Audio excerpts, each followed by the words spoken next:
Welcome into Shuttleworth Park here in Amsterdam, New York. I'm Evan Simbita here for the matchup between the Boonville Lumberjacks and the Amsterdam Mohawks. Mohawks come into the matchup 6-4 in fourth place in the PGCBL East Division. Lumberjacks 1-5 all the way in the cellar, down in seventh place. Starting lineups for the Lumberjacks today: Canisius Davis, Will Hill, Marcus Smith, Bronx Lewis, Zeb Swangham, Carson Beatty, the newcomer, Elijah Negron, Noah Reed, Seth Bischoff, and Jihad Guy. The lineup for the Mohawks: it's Tyler Correa, Andrew Azell, Gabriel Riveras, Aiden Dill, Anthony DeCasare, Tyler Figueroa, Robert Mello, Chris McLaughlin, Jordan Perry, and James Houghton. Both teams batting 10 batters here today. Boonville usually faces a lineup of 9. They bat 10 every time, but tonight it's going to be 20 hitters on each side. Starting pitcher for the Lumberjacks here tonight is Logan Brock. We've seen him a couple times this year. Last time out was June 4th against Mohawk. 4 innings pitched, 2 earned runs, 6 hits, 2 walks, but 7 strikeouts. Did allow a home run, however. Overall, a 9 ERA in 2 appearances and 7 innings pitched so far this year, looking for a strong start against the Mohawks. On the bump starting out today for Amsterdam, it's Grant Nicholson, the Wake Forest freshman. Only 1 appearance so far in the PGCBL from him this year. 1 appearance, 2 innings pitched, 1 earned run with 4 walks and no hits, but also 4 strikeouts. In the collegiate season for Wake Forest, 5 appearances, 1.2 innings pitched, 2 earned runs for a 10.8 ERA, but all of those came in an infinite ERA performance against Houston. Other than that, in the other 4 appearances, he was all clean. Leadoff hitter is the extra hitter for the Lumberjacks. It's Canisius Davis. Awaits the opening pitch from Nicholson. Here it comes. That one in there for strike 1, and Grant Nicholson off to a good start. Davis out of Alcorn State, the Division I HBCU college, just named the fastest prospect out at the All-American Games for the HBCU. Is that one in there for a strike as well? 2-0 the count. Last game for the Lumberjacks was canceled. They were supposed to travel to Oneonta last night before rain got in the way. Ultimately led the way for a second day of rest for the Jacks. Here's the 0-2 pitch on Davis. Swung on and hit right to the second baseman, caught on a line, and that is the first out. Figueroa gets the first one, and that means Will Hill, the center fielder, comes up to bat. And the Lumberjacks, despite having an earlier opening day than the Mohawks, have played way less games. 10 games for the Mohawks, only 6 for the Lumberjacks because of rain delays, days off, and many other factors. Hey kids, let's go! Will Hill swings and chops the first pitch down the third base line. That one rolls just foul. Slow bouncer. The pitcher Nicholson waited for it to roll foul, and it just did. 0-1 the count. That one a fastball from Nicholson. They've got the speedometer up on the scoreboard here, an LED scoreboard at Shuttleworth Park. 92 miles an hour on that one. And still Wake Forest freshman is Marquee Healthcare. Be sure to stop over and say hi. Hill walks all the way back to home plate. He takes his sweet time. Picks up the bat and gets ready to do it again. Hill from the University of Texas, just entered the transfer portal not too long ago from the University of Texas. Here's the 0-1 pitch from Nicholson. That one behind the back of Hill. 1-1 the count. New ball for the pitcher Nicholson, but one thing about the park here in Amsterdam is it's an all-turf field. There's no dirt. So hypothetically, that would mean no advantage for the pitchers, but they play it safe either way.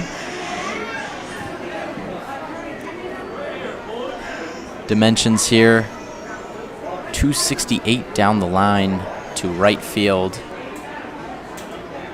As Hill checks his swing on the 1-1. Rolls foul, and 1-2 the count. So a very short right field line, but it does have a bit of a porch out there. Same thing in left, but seems pretty short out to center field, and that fence is just about 5 feet tall. Will Hill awaits the 1-2 pitch from Nicholson. Here it is. Swings and fouls that one back yet again. So we go to the 5th pitch of this at-bat. Count remains at 1-2. That fastball from Nicholson in there at 95 miles an hour. And a very good atmosphere here in Amsterdam. Full stadium, lots of fans here waiting to cheer on their team, as here's the 1-2 on Hill. He fouls that one back yet again. So we'll go to a 6th pitch as that one rolls to the backstop. Hill leads the team in at-bats so far this year, usually out of the leadoff spot in the 2-hole today. 21 at-bats so far this season. He stands in from the right side, awaits the 6th pitch of this at-bat. Here it comes from Nicholson. That one way up high, 2-2 the count. Off speed was not on target. Hill grew up just a half hour from Houston out in Humble, Texas, and told us that made his decision to go to the University of Texas much easier. Here's the 2-2. Swung on and missed. The off speed got him in the dirt, and Will Hill goes down swinging.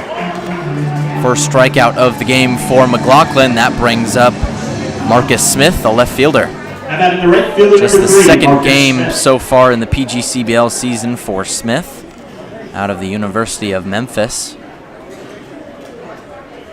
So far in his only game, he's been a great addition for this lineup.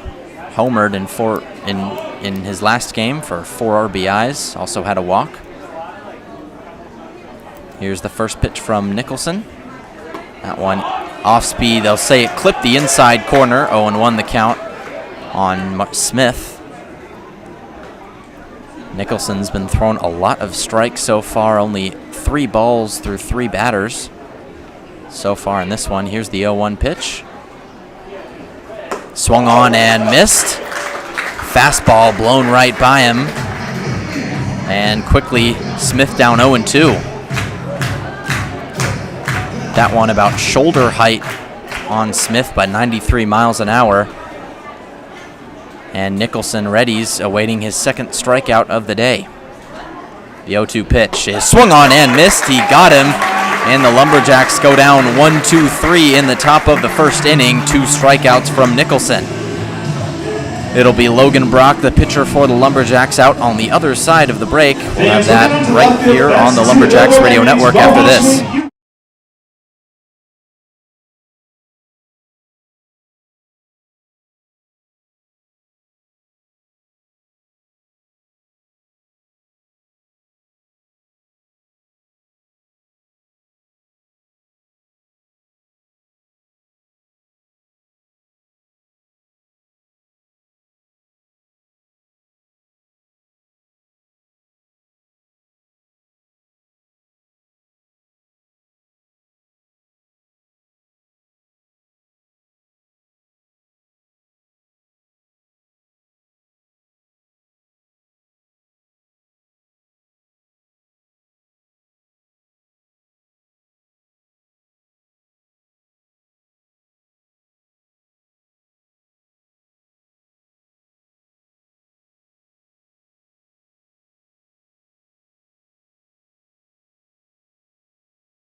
Back here in Amsterdam, 0-0 the score in the bottom of the first inning. Tyler Correa, the shortstop, leading off for the Mohawks. First pitch is in there from Brock for strike one. Logan Brock is a familiar name for Lumberjack fans. He's already pitched twice, 2 starts for him so far this year. Here's the 0-1 pitch. Swung on and chopped to the third baseman Negron. He throws over to first, and it's in time. Beatty squeezes it. And it's one quick out for the Lumberjacks. That brings up the left fielder, Andrew Azell. The left fielder, number 8, Andrew Azell, has been with head coach Christian Griffin for a long time. Grew up in Marietta, Georgia, not too far from Atlanta, where Christian Griffin coaches. He's been with him for many years. Came from Georgia Belmont, transferred to Kennesaw State. Griffin was a big contributor to that transfer, as that pitch in there for strike one on Azell. And Brock, an impressive 94-mile-an-hour fastball with a slider and a cutter from him. Hoping for a big summer with the Lumberjacks. So one fouled back from Azell. With Kennesaw State, had 3 strikeouts. That was a season high, but he had it in 3 separate performances. Had some struggles against big teams like Florida, Georgia, Middle Tennessee, but also had some good outings. Ultimately, had a 9.42 ERA, not his best season, but Christian Griffin knows a lot to build on. Here's the 0-2 on Azell. That one in the dirt, 1-1 the count. Azell, the left fielder, has been on a tear so far to start this year. .412 average from him.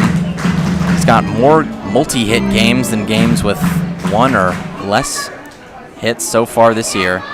He's been a mainstay in their lineup. This one chopped above the head of the second baseman guy, and that one gets down for a single. Andrew Azell, the first base runner of the game, and extends his hitting streak in this PGCBL season. That brings up the third baseman, Gabriel Rivera. Third baseman, number 29, Gabriel Rivera.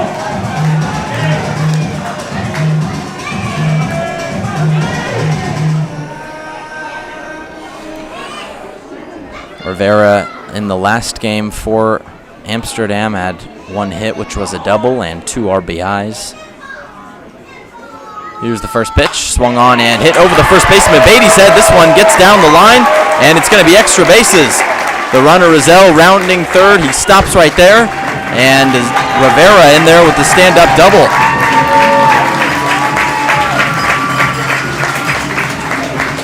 The runner, Azell, rounded third, but decided to scamper back to the bag. And Rivera in there with a stand-up double. So 2 hits in a row for the Mohawks. That brings up the center fielder, Aiden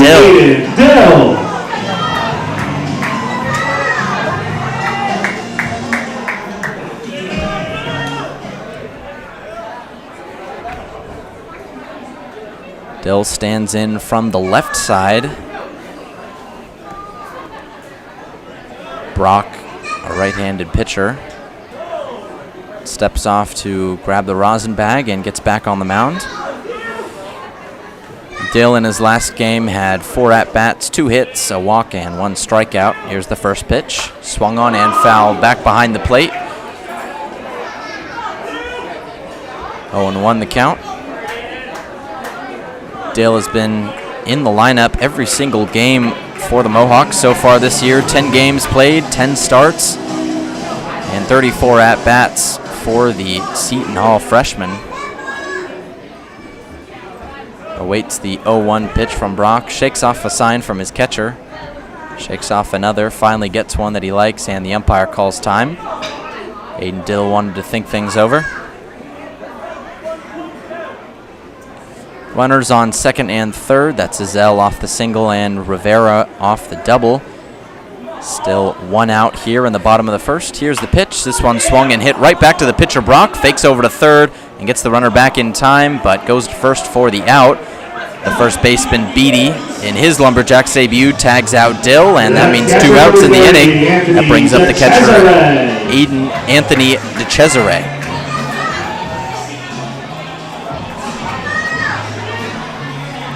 De Cesare, another player who's started and played in every game for the Mohawks. Whereas the Lumberjacks like to rotate their lineup, the Mohawks like to keep it consistent. First pitch is down low in the dirt. Bischoff stops it with the glove and throws back. Want to know the count? De Cesare batting .375 so far this year with 12 hits, 3 of them for home runs. He's tied for the league lead in that category.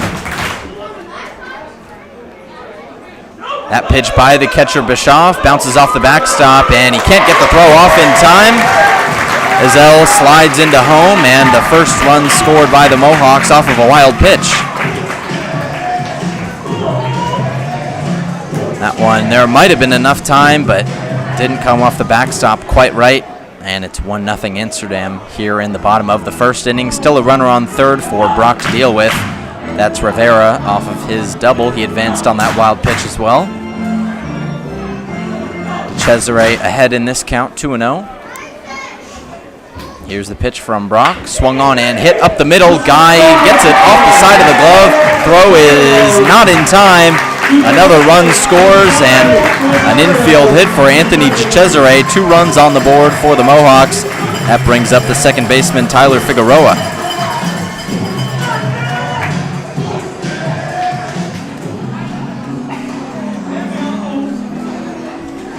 So 3 hits already surrendered from Logan Brock in this first inning, 2 runs, and it doesn't get any easier. Tyler Figueroa, the batter, batting .333 so far this year.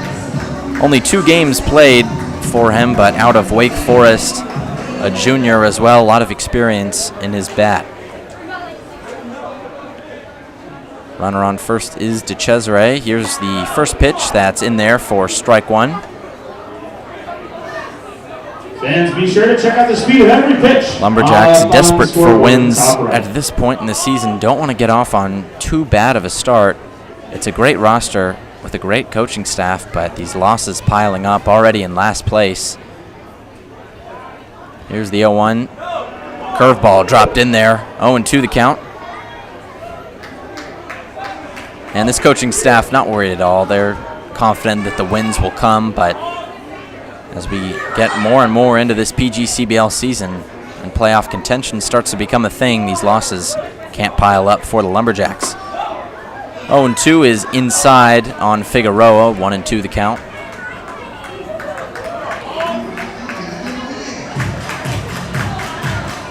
Figueroa only 2 hits on the year, 1 of them a home run, however. This Mohawks team leads the league in home runs so far this year. 2 of the top 3 players in the league leading in home runs are from Amsterdam, as the 1-2 is swung on and missed from Figueroa. And Brock sits him down to end the inning, but not before the Mohawks can get 2 up on the board. It's 2-0 Amsterdam heading into the top of the second inning. We'll be right back on the Lumberjacks Radio Network.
Lumberjacks went down 1-2-3 in the top of the second inning.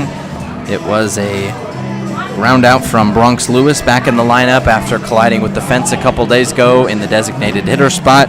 Zeb Swangam struck out and Carson Beatty grounded out to third base. So the pitcher Nicholson for the Mohawks still perfect here in Amsterdam. Bottom of the second here. That brings up the first baseman for the Mohawks, Robert Mello. Bats from the left side, but throws with the right. First baseman as a defensive specialist. Awaits the first pitch from Logan Brock. Here it is, swing and a miss. Got him there with the off speed. Quickly ahead, 0-1.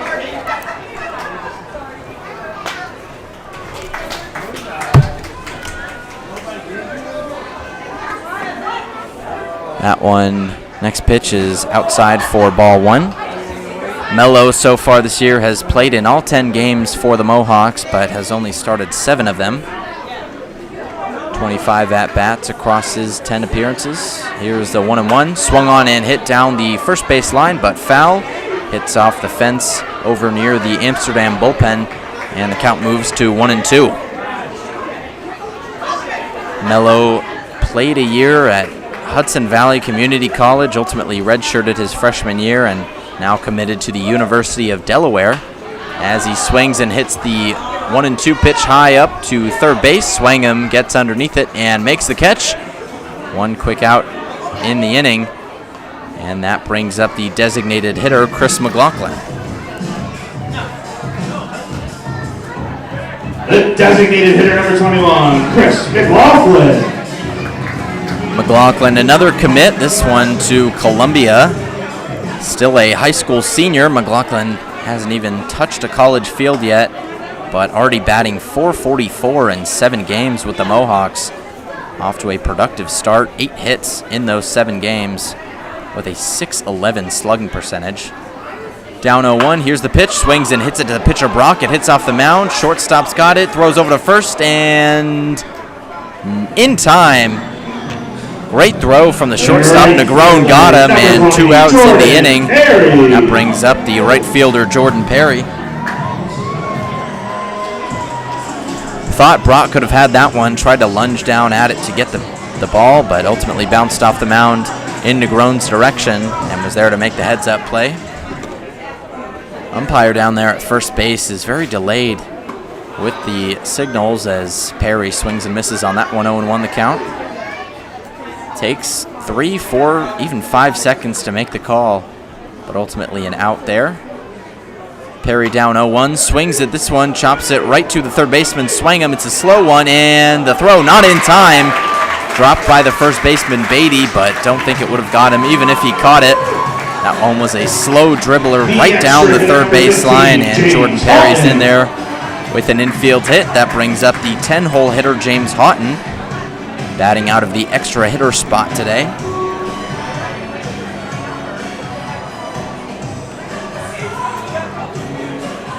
Fourth hit surrendered already from Brock today. And that brings up the freshman from Rhode Island. Runner goes from second. The ball hit right to the first baseman, Beatty, who runs over and tags the bag on his own.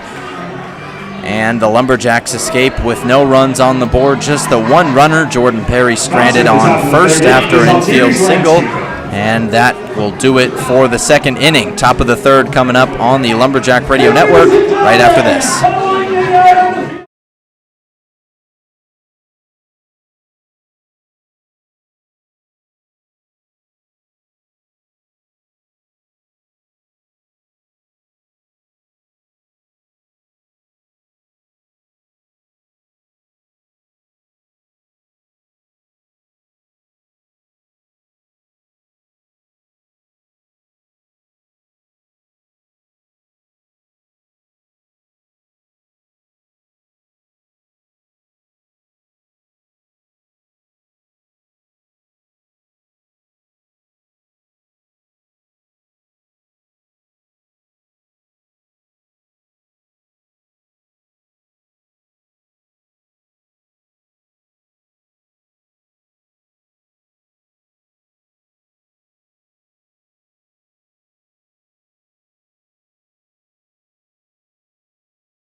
Welcome back to the Lumberjacks Radio Network. Evan Simbita here in Amsterdam. Lumberjacks down 2-0 against the Mohawks here. Top of the third inning, Elijah Negron, the first batter. Playing shortstop here today, was needed defensively in that last inning. Here's the first pitch from Nicholson. Checks his swing, but that one in there for strike one. Double time, please. Boy Scouts and Girl Scouts to the first base dugout. And for those of you at home, a very large park here, Shuttleworth Park in Amsterdam, New York. Could be a minor league stadium as the 1-0 pitch is swung on and hit to the left fielder, Azell. He makes the catch on that one. Oh, it's a home run. It gets over the fence. That one looked like it was staying in the park, but Negron leaves the yard here in the top of the third inning. Last game had a home run and makes it 2 in a row, so Lumberjacks get one back off of the leadoff home run by Elijah Negron. Goes and celebrates with his teammates, and it's 2-1 Boonville. Negron now leads the team in home runs with 2. That was a one that just creeped over the fence. Looked like the wind might have helped that one over. But nevertheless, 1-2. Boonville only trailing by 1. That brings up the left fielder, Noah Reed. Last game played was against Mohawk. Had 1 hit in that one for 2 RBIs. Also struggled with the strikeout. 3 Ks from him on that game. Stands in from the right side and awaits the 1-0 pitch. Off speed is inside. 2-0 the count now on Reed.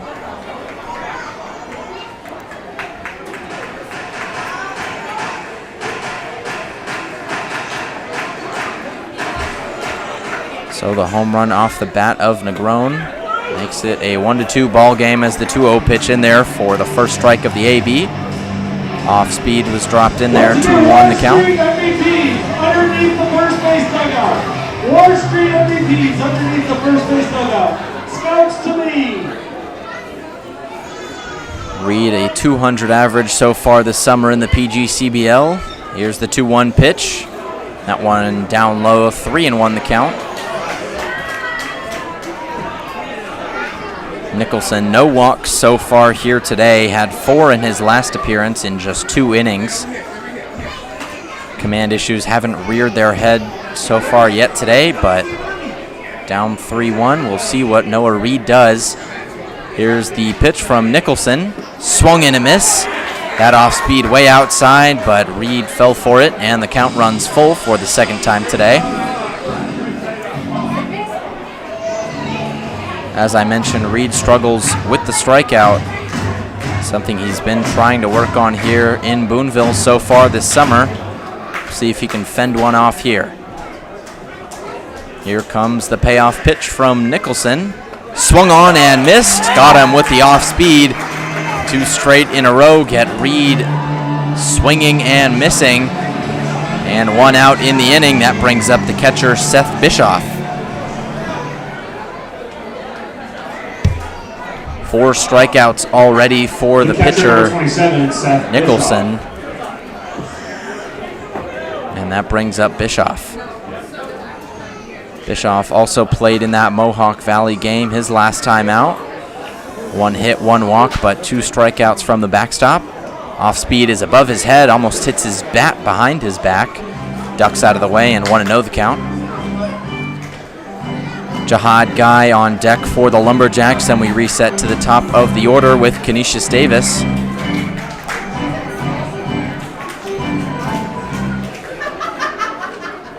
One 1-0 the count on Bischoff, Grand Rapids Community College freshman.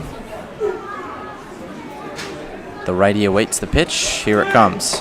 That one up high, 2-0 the count now.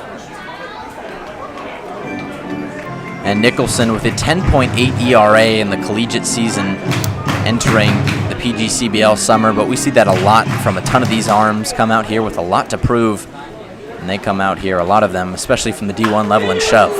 Bischoff hits this one slowly to the third baseman. Throw over to first is in time. Rivera's got him with a dart across the diamond, And it's 2 outs in the inning. That brings up the 10-hole hitter, Jihad Guy.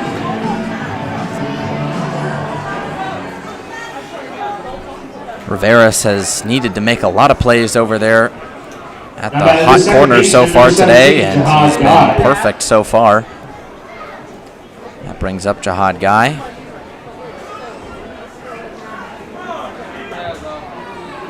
Last game played for him was against Utica all the way back on June 6th. 1 hit and 2 RBIs for him. Watches the first pitch go in there for a called strike.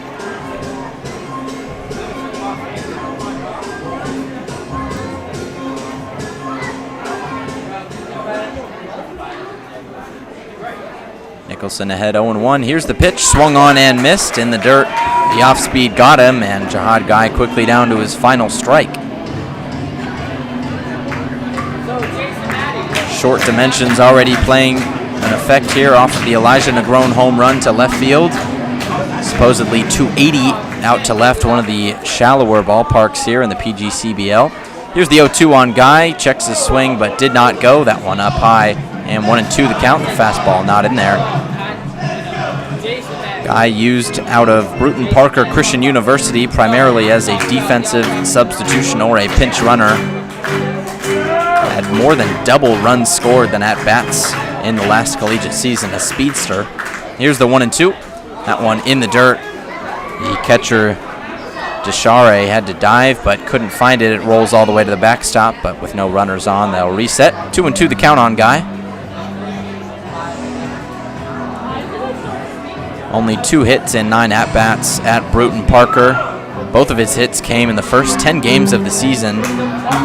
Didn't have a hit since February in the collegiate season, but has been off to a decent start here in Boonville with a .300 average. Here's the 2-2. In the dirt, checked his swing, but didn't go yet again, and the count runs full for the second time in this inning. Nicholson running up the pitch count on his arm. Longest appearance so far this year for the Mohawks was just 2 innings. He's already surpassed that here today. Here's the payoff pitch from the righty. Guy swings and fouls that one off. He stays alive, and the count remains at 3-2. So far, 3 hits from the Georgia native Guy, all of them singles for 2 RBIs, only struck out once, very good at defending the plate. And with the count full here, we'll see what he does. Nicholson readies and fires the payoff pitch for the second time. That one up high, and Guy draws a walk, his first of the season, and the first base runner other than the home run from Negron for the Lumberjacks today. That brings up Canisius Davis, the leadoff man.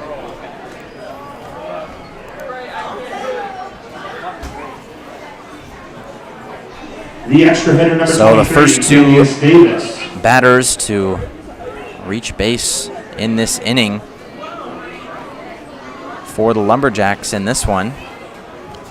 It's Davis, who grounded out to second on his first plate appearance, stands in from Alcorn State.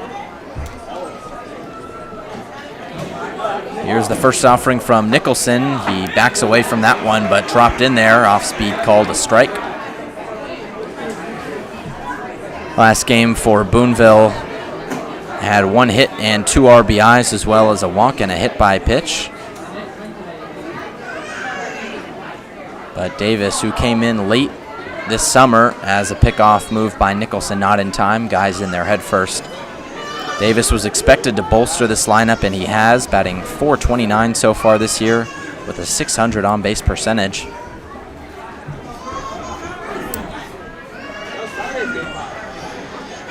.0-1 pitch from Nicholson. Here it comes. That one up high for ball 1.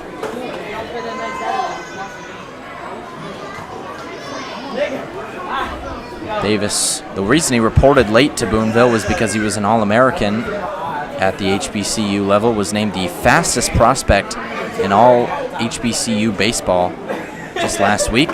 Swings and misses on the 1-1. Count moves to 1-2. Had a very productive year as well at Alcorn State. Had 314 in 49 games, 43 hits, with 8 of them going for extra bases. 1-2 the count on Davis. He awaits the delivery from Nicholson. The runner Guy on first jerks back and forth as this one hit into the gap. That's going to get down. Guy rounding second. He'll go to third. Davis thinks about going for extras but stays at first. Jihad Guy goes first to third, and Canisius Davis extends the inning with the single. It's runners on the corners, 2 outs. That brings up the center fielder, Will Hill.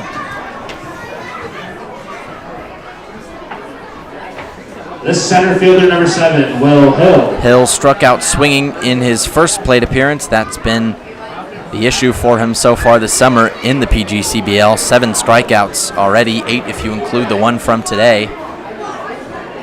Still looking for that spark. He was highly recruited out of high school with offers from TCU, Georgia, Tennessee, and the University of Texas, where he ultimately chose to go, but still has not entirely got it going in the PGCBL this summer, batting .238, 5 hits, 2 of them doubles.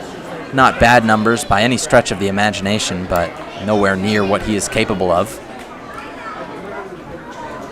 He awaits the first pitch from Nicholson on the right side. Here's the offering. Swung on and hit into right field. That one's going to stay in the infield, actually, and Figueroa, the second baseman, makes the catch, so a pop out for Will Hill relieves runners stranded on the corners, but an Elijah Negron home run means Boonville gets 1 run back. It's 1-2 Boonville heading into the bottom of the third inning. Logan Brock's going to be back out there, and we'll be right back on the Lumberjacks Radio Network. Right over here by me.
Back here at Shuttleworth Park in Amsterdam, it's the bottom of the third inning. Logan Brock back in there to face this Amsterdam lineup as the first pitch in there for a strike. It's the leadoff man and shortstop Tyler Correa out there for the Mohawks. Grounded out to third, his first time up today.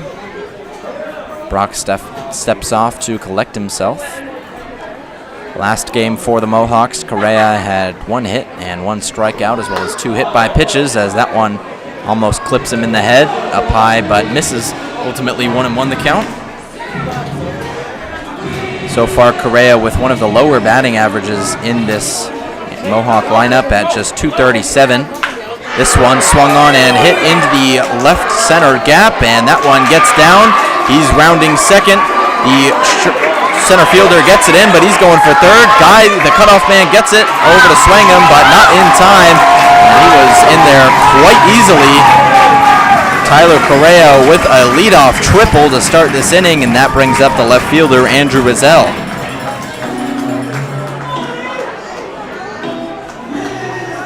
The left fielder, number 8, Andrew Ezel. So Logan Brock surrenders his 5th hit of the game so far. A triple that right fielder Marcus Smith and center fielder Will Hill couldn't decide on who wanted to get that one in, and ultimately Correa takes advantage and snags an extra base on the triple. First pitch is swung on and missed from Ezel. Ezel in his last game had 3 hits and 2 RBIs for the Mohawks, including a home run. Batting .412 so far this season, off to a very productive start. Here's the 0-1 pitch. That curveball misses outside, 1-1 the count.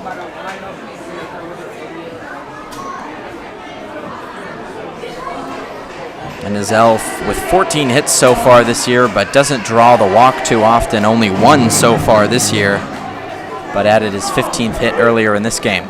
1-1 is just above the zone. Count moves to 2-1.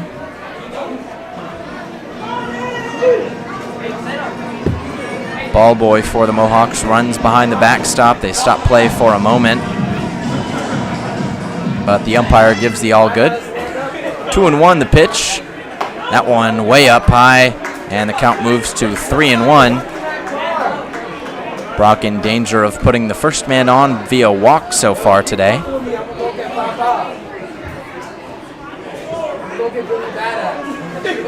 But Ezel not very susceptible to the walk. Swings and misses on the 3-1. Count runs full.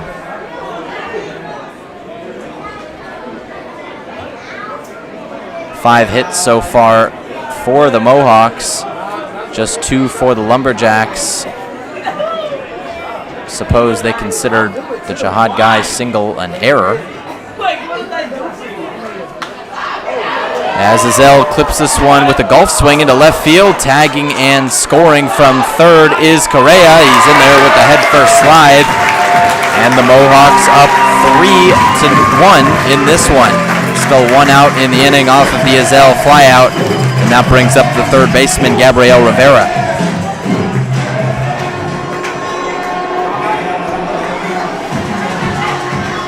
The third baseman, number 29, Gabriel Rivera. Little bit of small ball from the Mohawks,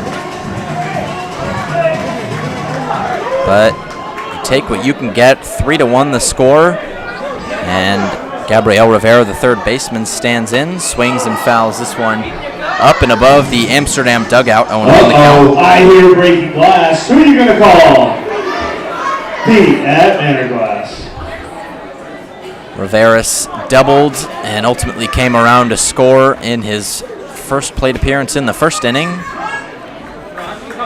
Watches that one go down low in the dirt. 1-1 the count. Rivera from Brooklyn, New York.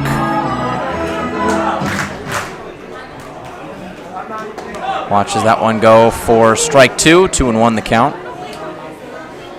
A freshman out in Rutgers.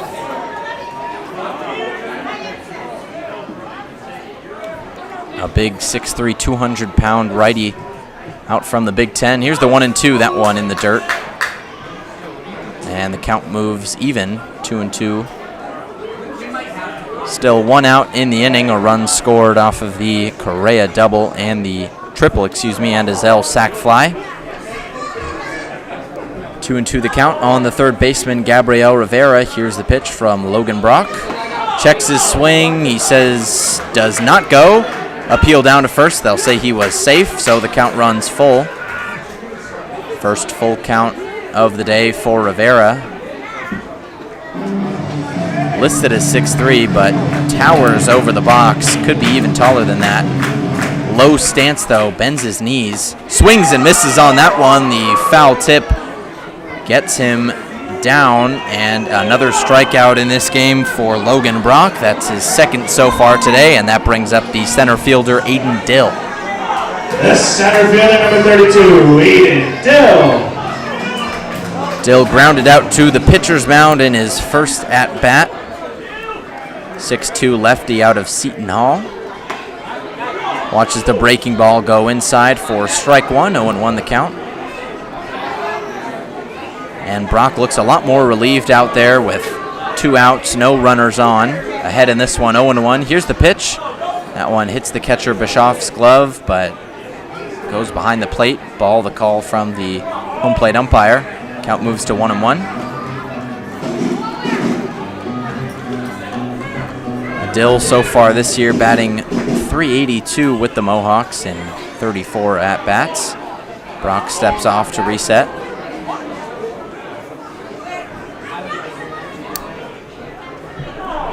One and one the count on the center fielder from Seton Hall. Here's the pitch.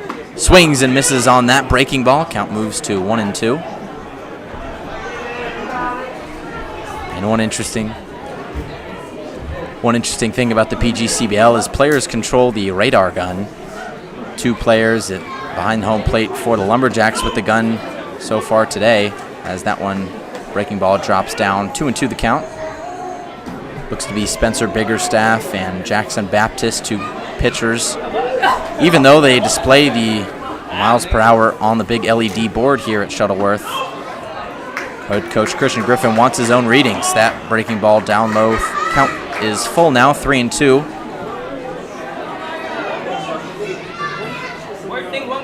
Here's the payoff pitch. Swung on and missed. A foul tip. And 2 straight strikeouts from Logan Brock ends the inning. Ultimately, only plating 1 off of the leadoff triple are the Mohawks, but they extend their lead to 2 runs. We'll be back with the top of the 4th inning on the Lumberjacks Radio Network after this.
New arm on the mound for the Mohawks. It's Warren Miller out of SUNY Cortland to face Marcus Smith for the Lumberjacks. He swings and misses on the first offering, 0-1 the count. Miller in his last collegiate season. He's a sophomore with a 2.88 ERA, 4 wins in 13 appearances for the Dragons. Here's the 0-1 delivery, that one outside, 1-1 the count. Almost 60 innings pitched in those 13 starts for him. 19 earned runs and 72 strikeouts. Opponents batted just 159 against the pitcher, as that one outside as well. 2-1 the count.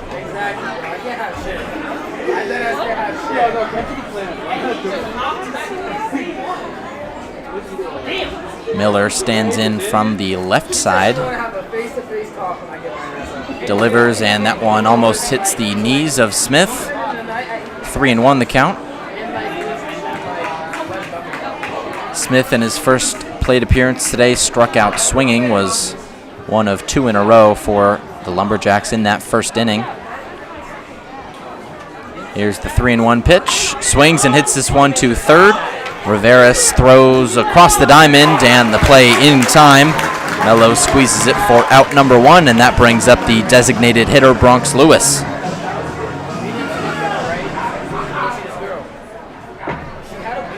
The designated hitter, number 9, Bronx Lewis. Lewis returning to the lineup after sustaining an injury against Utica, or against Mohawk on June 7th, had just 1 at-bat before being removed from the game. Grounded out in the top of the second inning. Still looking for his first hit so far this year. His first full game he played was Utica, a win on June 6th, where he had 4 at-bats, struck out in all 4 of them. Watches that one go in the dirt. 2-0 the count. Did have a walk in that game, so has reached base so far this year, but ultimately the senior stands in from the left side. Hasn't gotten it going so far. Here's the delivery. That one in there for strike 1. 2-1 the count on Lewis. Lewis out of the NAIA Concordia University. Awaits the 2-1 delivery from Miller. Swings and fouls this one back behind the plate. Nearly grazes the overhang here. Again. Who are you going to call? But ultimately escapes the ballpark. 2-2 the count. Still 1 out in this inning. Second batter Lewis awaits the 2-2 offering from Warren Miller. Fouls this one back yet again. So the count stays at 2-2. Lumberjacks went down 1-2-3 in the first 2 innings before a home run from Elijah Negron got things going. But at that point, the score was already 2-0 and ultimately became 3-1 after the last inning. Breaking ball misses, that one up high. Count runs full again. 3-2 the count on Bronx Lewis. Primarily a right fielder, but serving as the designated hitter today. Here's the payoff pitch. Swing and a miss. He was out in front of that curveball, and he goes down swinging. 2 outs in a row for Miller, and that brings up the third baseman, Zeb Swangham.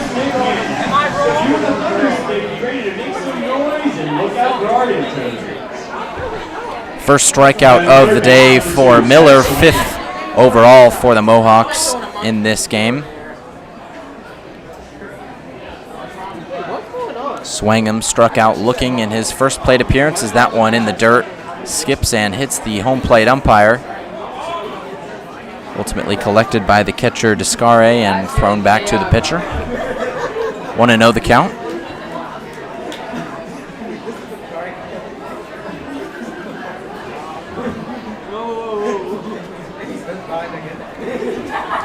Swangham stands in from the right side, awaits the 1-0 pitch. Here it comes. Watches that one curve in there for a strike. 1-1 the count. Swangham, a 3-time quadruple A NC State champion at T.C. Robertson High School. A 3-time all-conference selection as that curveball way above the zone. 2-1 the count. Very highly touted as a prospect. Was a part of the USA national team trial in 2022. Was the 19th ranked third baseman in the North Carolina class of 25 and went on to play D1 ball in his freshman year. That one clips the top of the zone. 2-2 the count on Swangham.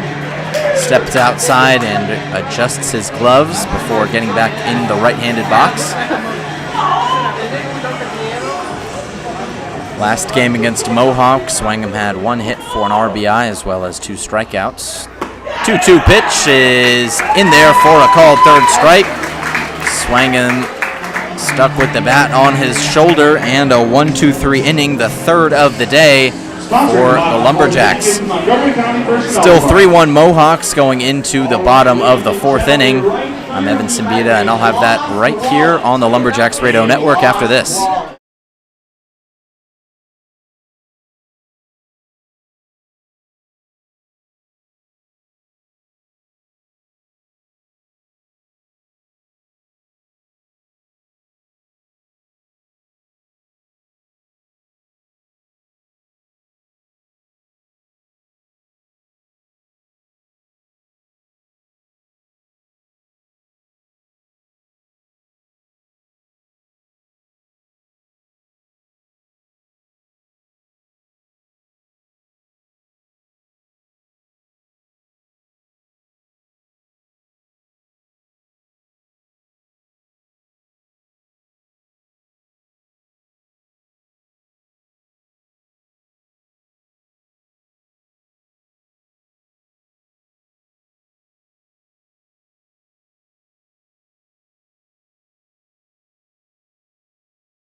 Anthony DeCesare, the leadoff hitter in this bottom of the fourth inning. The backstop grounded out to the pitcher's mound in his first plate appearance. Is that one in there for strike one? Breaking ball got him. 0-1 the count.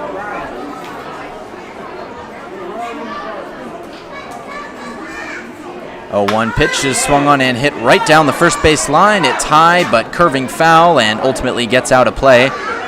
Bounces off of the shack down there and what appears to be the beer garden out in next to the Mohawks bullpen. 0-2 the count on DeCesare.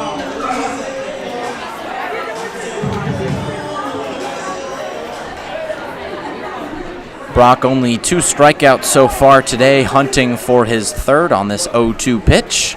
Swing and a miss from DeCesare, and he got him swinging. Breaking ball in the dirt was good enough, and the third strikeout of the day for Logan Brock sets the table for the second baseman, Tyler Figueroa. The second baseman, number 0, Tyler Figueroa. Figueroa himself a strikeout victim in his first plate appearance. The Wake Forest Junior from Colony, New York, which is right outside of Albany. First off rig in there for called strike one.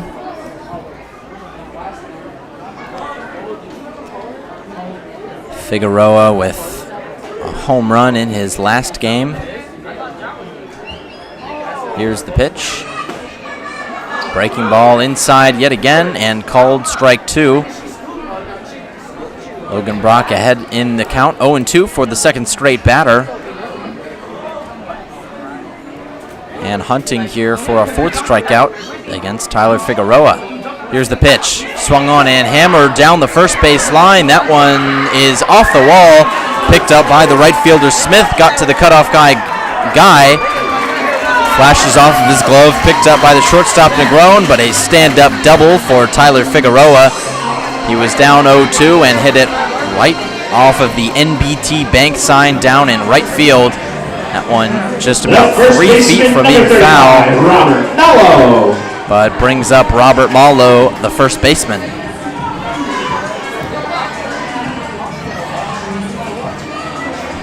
Sixth hit allowed on the day for Brock.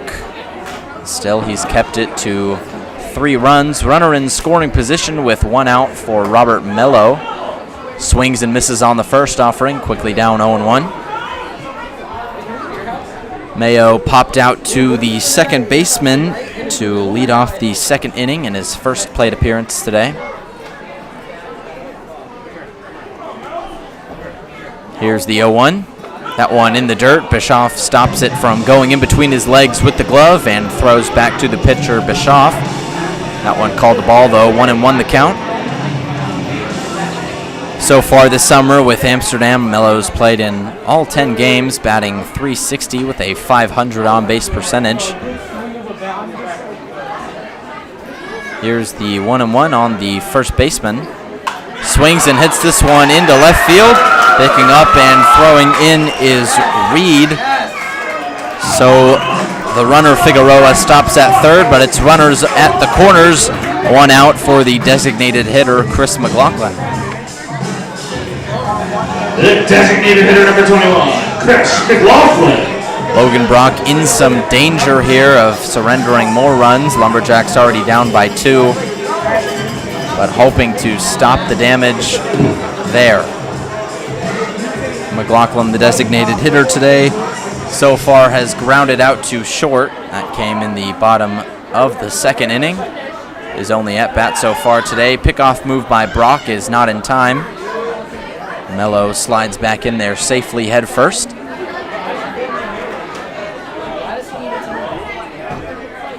Mello stands in from the right side. Another pickoff move, not in time. McLaughlin, the Columbia commit, just graduated high school a couple weeks ago and already in the PGCBL. Swings and hits this one into center field. No one's there, and that's going to score a run. The runner, Mello, is rounding third. He's going to try and go home as McLaughlin is into second. The throw is not in time, and it's a 2-run double. Bases clearing from Chris McLaughlin, and the designated hitter makes it 5-1 Mohawks here in the bottom of the fourth inning.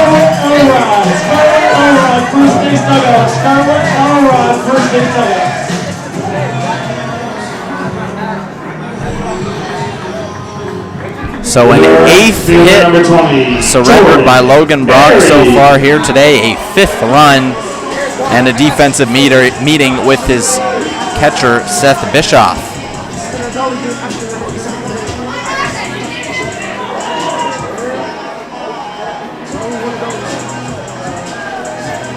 The Mohawks in 4th place so far in this PGCBL season. Didn't start off too great, but have rightened the ship. A bunt here from Perry gets the pitcher Brock. He throws over to first. Beatty squeezes it in time, and that is out number 2 in the inning. That brings up the extra hitter, James Houghton. Now batting the extra hitter number 15, James Houghton.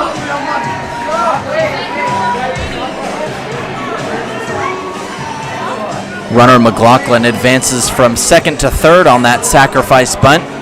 And a runner on third for the extra hitter, James Houghton. Here's the first offering. Breaking ball down low. 1-0 the count.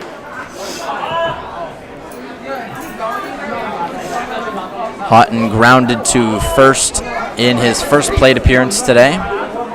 Ultimately, the last hitter before the top of the order. A big one for Brock as that breaking ball dropped in there. 1-1 the count.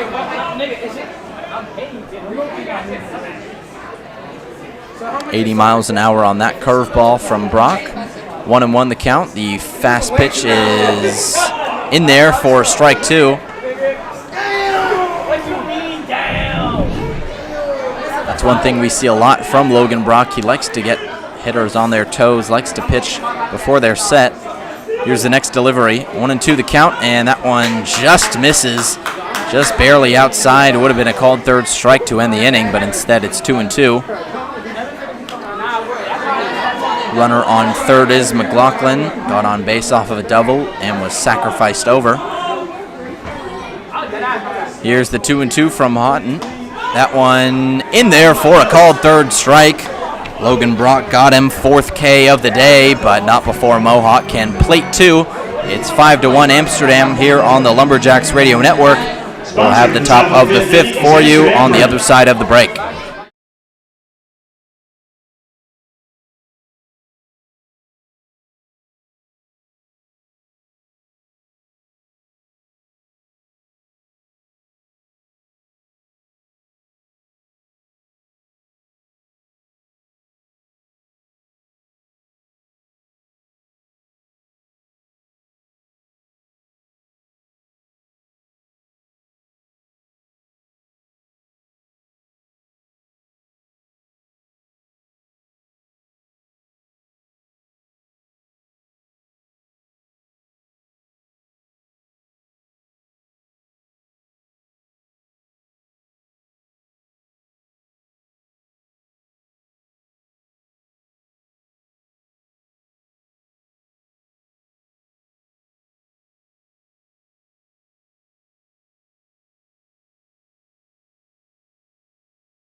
Top of the 5th inning, it's the debutant for the Lumberjacks, Carson Beatty, the first baseman, standing in from the left side. Miller still the pitcher for the Mohawks as that first offering in there for strike one. For the Lumberjacks, the first baseman, number 36, Carson Beatty. Beatty grounded out to third in his first plate appearance today. Still looking for his first hit in a Lumberjack uniform. Off speed is in there for strike two. Beatty quickly down 0-2 in this one.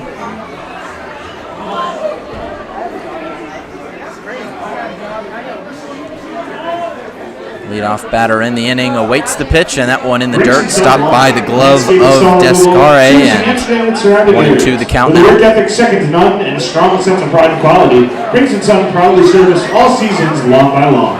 518-866-8544. 1-2 is swung on and fouled back behind the plate. Count remains there. Beatty, the freshman out of Kalamazoo College, was supposed to have a teammate, Austin Kerr, report with him, but Kerr ultimately got injured in the latter half of the Kalamazoo season and could not come to play summer ball. 1-2 is inside, almost clips Beatty's left arm, and the count moves even, 2-2. Beatty, one of the larger players on this Lumberjack team, 6'5", 240 pounds, with a lot of pop in that bat. 2-2 is outside, count runs full.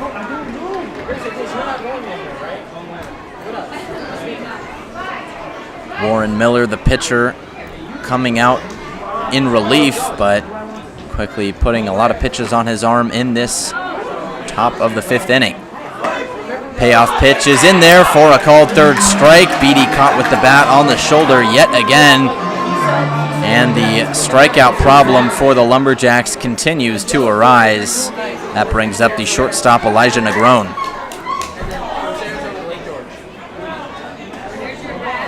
The shortstop, number 4, Elijah Negron. That's 3 straight strikeouts ranging back to last inning for the Lumberjacks. That's 7 on the day and just 5 innings of play. Negron checks the swing on that first one. They say it's in there for a strike. 0-1 the count on Negron, who homered in his last plate appearance right over the porch in left field. Here's the 0-1. Swung on and fouled back. Just caught the wrong part of the bat on that one. Could have gone a long way.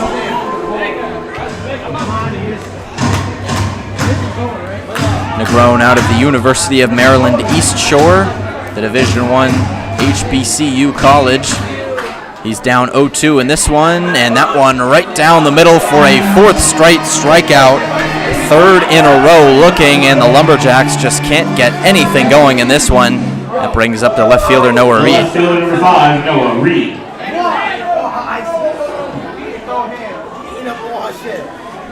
4 strikeouts in a row, dating back to last inning, and it's Noah Reed tasked with getting something going for the Jacks. Reed himself has struggled with the strikeout, struck out 3 times last game against the Mohawk Valley Diamond Dogs as the first breaking ball in there for strike 1.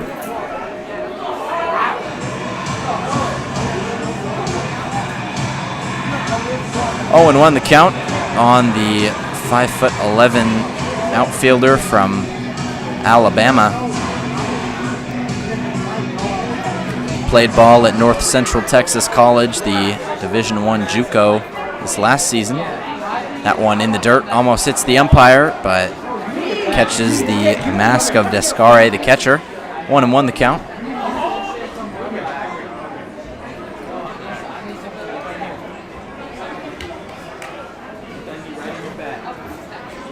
Here's the 1-1 on Reed. That one in there for a called strike, and the Lumberjacks just can't seem to get the bat off of the shoulder in this inning. It's 3 straight strikeouts looking, but a lot of those strikes that have been in there today just haven't been able to get the bat off of the shoulder and swing at some pitches. 1-2 is above the head of Reed. Count moves 2-2. Lumberjacks started the season off with 26 strikeouts in their first 2 games. Ultimately have calmed it down since then, but still have struggled in that category so far. 2-2 is inside. Count runs full. Ultimately, they are 6th so far this season in strikeouts with 73, but they've only played 7 games. Everyone above them has played 9 or 10. So here's the payoff pitch, swung on and missed. At least he got the bat off the shoulder for that one, but a 5th straight strikeout for the Lumberjacks, and it's 1-2-3, sets them down in order, all via the K. Lumberjacks still trailing by 4 runs. It's 5-1 Mohawks. We'll have the bottom of the 5th for you after this short break.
Bottom of the 5th inning here in Shuttleworth Park. New pitcher on the mound for the Lumberjacks. It's Lo Wen Shing out there. Final line for the starter, Logan Brock. 4 innings pitched, 8 hits, 5 runs, all of them earned, and 4 Ks for the Kennesaw State pitcher. Ultimately not as productive as he had hoped with the 5 earned runs, but Lo Wen Shing hoping to give his team an opportunity to win in this one.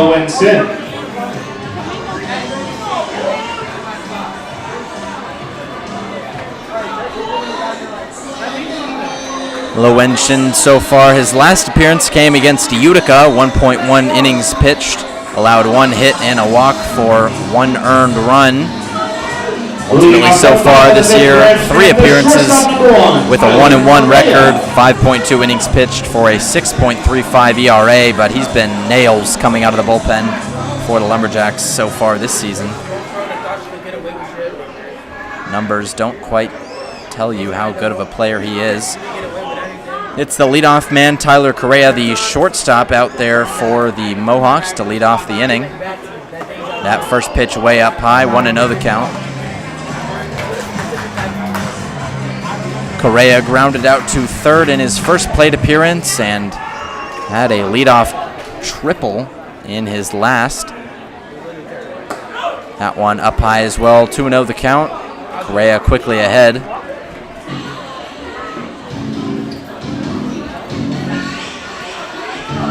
Ultimately, not the only shortstop wearing number 1 named Correa out there. Fun to see him out on the field. As the 2-0 in there for strike 1. Of course, Carlos Correa, the Houston Astros shortstop, wearing number 1, winning multiple rings with that team. As Correa waits the 2-1. That one inside for a called strike, 2-2 the count. Correa, one of the only JUCO players in this Mohawks team, the only one to crack the starting lineup so far today out of Chipola Community College, the Division I JUCO. Here's the 2-2, swung on and hit down the 3rd base line, but foul into the Boonville dugout. Count remains there. The off-speed got him out in front. Count remains at 2-2. Correa started the season on a 5-game hit streak, but has cooled off since then. No extra base hits in the last 5 games. All 3 of his doubles came in consecutive games. This one popped up right on top of the first base bag. The first baseman, Beatty, makes the catch. And the lob catch for the lefty means it's 1 out in the inning. That brings up the left fielder, Andrew Azell.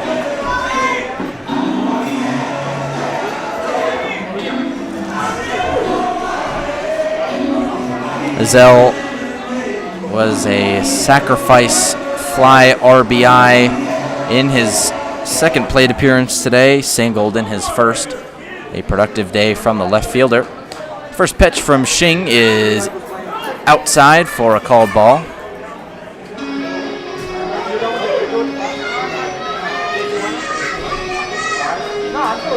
And Azell, not surprised to see him productive. He's been one of the best hitters in this Mohawks lineup so far this year. 0-1 pitch is above his head, bounces off the backstop and gobbled up by Bischoff. Azell with a .412 batting average, but likes to get on base with the bat. 14 hits so far this year, only 1 walk from the Stetson sophomore.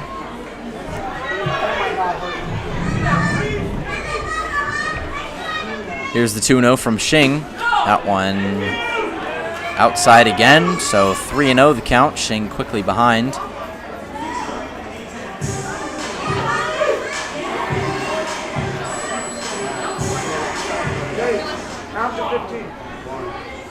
Here's the 3-0. That one in the dirt. Skipped in front of Bischoff by about 2 feet.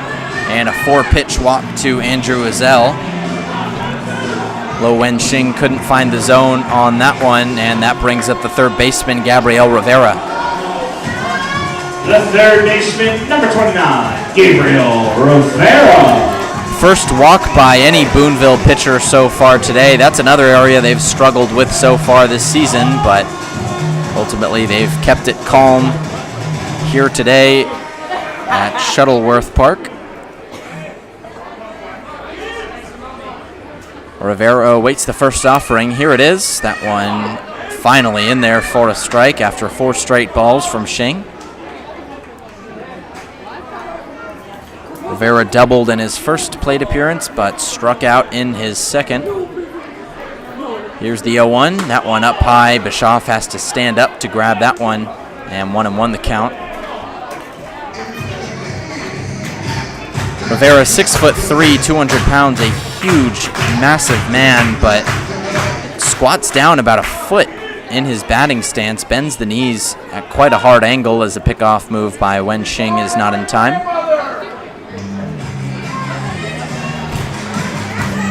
One funny thing that we've picked up on here is Lo Wen-Shing gets chirped a lot. He gets yelled at by opposing fans and opposing dugouts. As the 1-1 pitch is skied into right field, Smith is ranging in on it, but he can't find it. It drops out in front of him, and he just never had that one in the lights. Ultimately, it'll go down as a single, so runners on first and second for the center fielder, Aiden Dill. The center fielder, number 32, Aiden Dill. But Wen-Shing gets chirped a lot. A lot of players like to talk to him from opposing dugouts. The fans like to yell at him, but he can't really understand much of it. Wen-Shing from Taiwan. English not his first language. He's been picking up a lot from the Lumberjacks players, but ultimately, if you're yelling at him from the opposing dugout, he's probably not going to understand what you're trying to say to him. First pitch on Dill is in there for a called strike. 0-1 the count. Still 1 out in the inning. Runners on first and second. Wen-Shing has surrendered a walk and a hit so far. Here's the 0-1 delivery on Dill. That one in the dirt. Bischoff stops it with his body and ultimately picks up, throws it back after checking on the runners. 1-1 the count on the center fielder. So far, a good season for Dill in the PGCBL, 382 batting average with a 522 on-base percentage.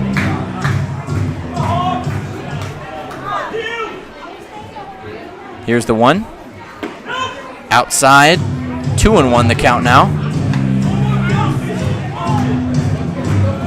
Some fans out here sporting their U.S. men's national team gear as well. The first inaugural game of the World Cup for the U.S. men's team in about an hour. That kicks off at 9 o'clock Eastern time.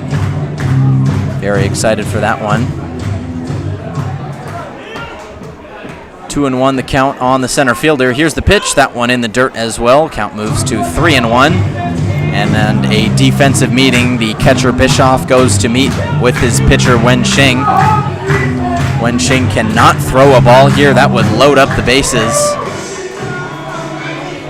And it would bring up Anthony DeCasare. He's already hit a single and struck out in this one. Not the man you want to bat with the bases loaded. 375 average so far this summer.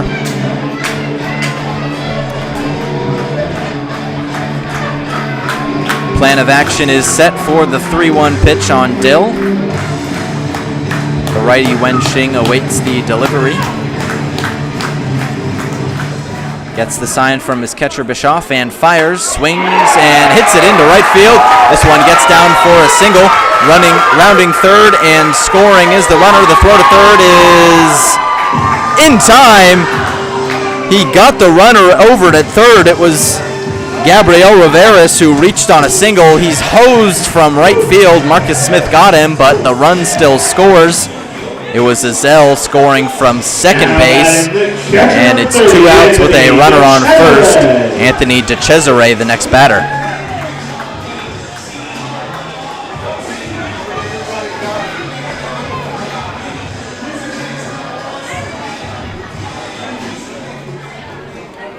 So Rivera's toes, that means there's 2 outs and probably a run saved from Smith as well.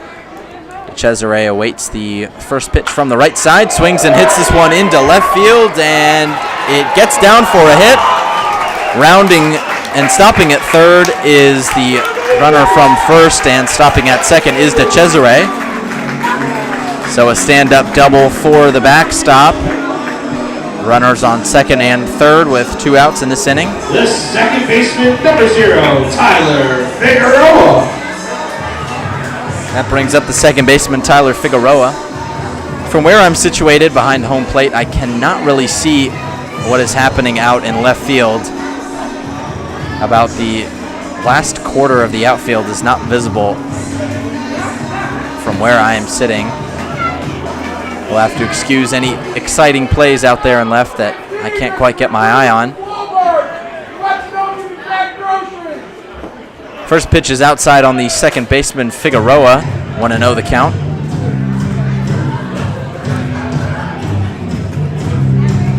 Wen Xing, it's not like him to surrender many hits, but 2 already in this inning along with a walk.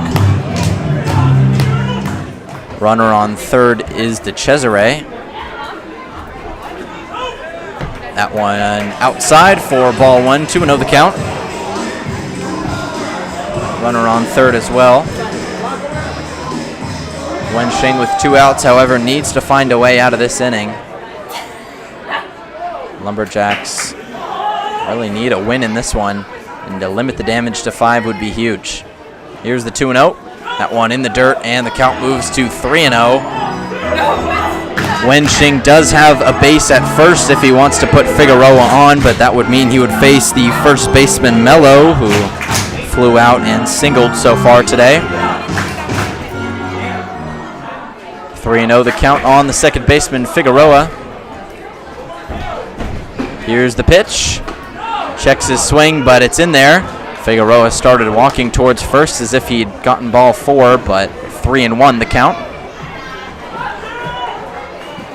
Figueroa, just like starting pitcher McLaughlin out of Wake Forest, 2 D1 players here for the Mohawks.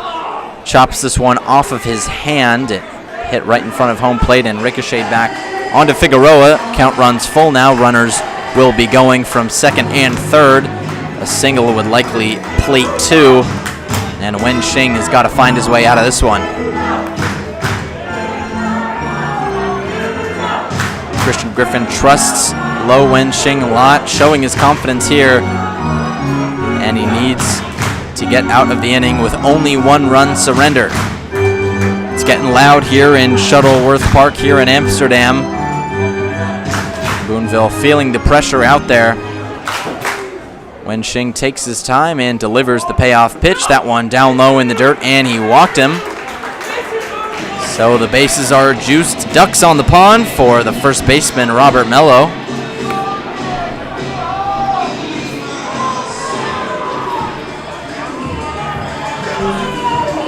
The first baseman, number 35, Robert Mello. 2 walks, 3 hits, and an earned run so far here for Lo Wen Xing in this inning. Came in relief of Logan Brock, who surrendered 5 runs in 4 innings.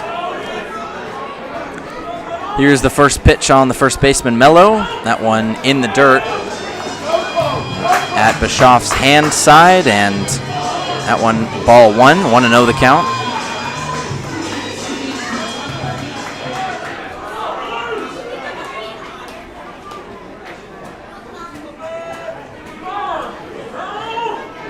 Here comes the 1-0 pitch on the lefty Mello. Swings and hits this one into right field. Going back on it is Smith, and jumping up, he didn't make the catch. 2-run score. Mello's run around second, and he's in there with a stand-up double. A 2 RBI one as well for Mello, who scampered back to second. And they're signaling a home run. The second base umpire and the home plate umpire conferencing. It looked like it hit off of what would be the top of the wall. Ultimately, a discussion on whether or not the dimensions of this ballpark are in. Head coach Christian Griffin is out there to ask for an explanation. That one definitely stayed in the park. There's 2 layers of ad banners out in right field that hit on the top layer, but ultimately they're trying to figure this one out. Christian Griffin being ushered back to his dugout by both of the umpires, and they're having a talk with the Mohawks coaches. So they're calling it a double. A 2-run double is the call, so still 2 runs scored on that one by Mello, but the ball did not quite leave the park. After a little confusion, they sort it all out, and that brings up the designated hitter, Chris McLaughlin. The designated hitter, number 21, Chris McLaughlin.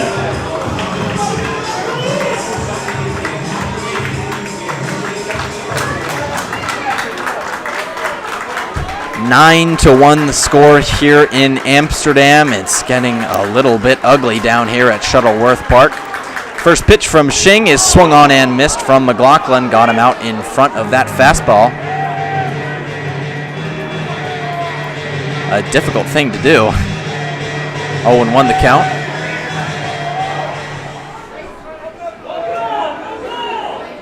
Here's the 0-1. That one in the dirt.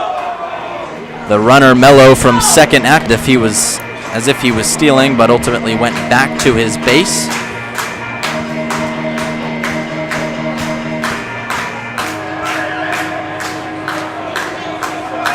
One and one the count on the designated hitter. Here's the delivery from Xing. That one in the dirt. Bischoff has to stop it yet again, and some command issues here from Lo Wen Xing. He has not been able to hit the strike zone very effectively so far here today. And it's showing already 4 runs surrendered here in this bottom of the 5th. This one swung on and fouled back. Count moves to 2-2 on McLaughlin. McLaughlin so far today grounded out to short and doubled.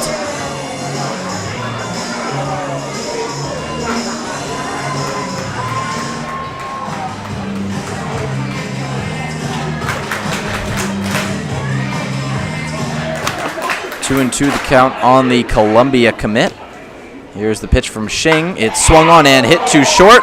McGrone's got it, and he throws over to first. It's in time. He got the runner, but not before the Mohawks can surrender or can plate 4 runs here in the bottom of the 5th inning. It's 9-1, 12 hits from the Mohawks to Boonville's 2, and we will see what Christian Griffin's team can do after this. We'll be back for the top of the 6th after a short break.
Boonville chasing 8 runs here in the top of the 6th inning. Evan Simbita on the Lumberjacks radio network. New pitcher for the Mohawks, it's Saxon Roberts, the right-handed pitcher out of Auburn.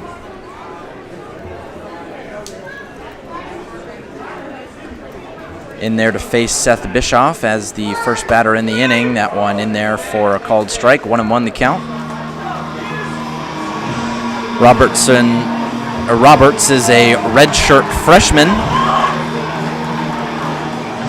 Appeared in 1 game out of the bullpen in his freshman season, as that one clips the zone as well. 1-2 the count. 2 strikeouts in his college debut versus South Alabama as a freshman in 2025. The 6'5" righty stands in there and delivers, almost hits Bischoff on the knees, and ultimately 2-2 the count. Bischoff so far today has grounded out to third. This only his second AB of the day. And we're all the way here in the 6th inning. Lumberjacks have had nothing going for them today, just 2 hits. As Bischoff swings and misses on that one, sat him down on strikes. And that brings up the second baseman, Jihad Guy.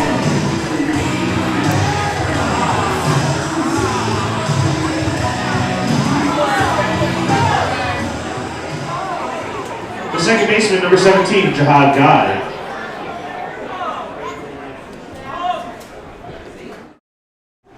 So ranging back 3 innings, that is the 6th straight strikeout from the Lumberjacks. They have failed to put bat on ball in over half of the order. That one in there for a strike on Guy, the first offering in there. Jahad Guy, not someone who strikes out a lot, only 1 K so far for him this year. Walked in his first plate appearance as the 0-1 pitch is way above his head. 1-1 the count. You are now eligible to join Sydney Federal Credit Union. That's right. Residents of Montgomery and Fulton County are now eligible to join SFCU. Experience the credit union difference and how we make banking easier. Visit us at our Amsterdam branch location on Route 30. 1-1 the count on the Georgia freshman from Bruton Parker Christian University. Swings and misses on that one. And he's down 1-2 yet again. Boonville in some real danger here.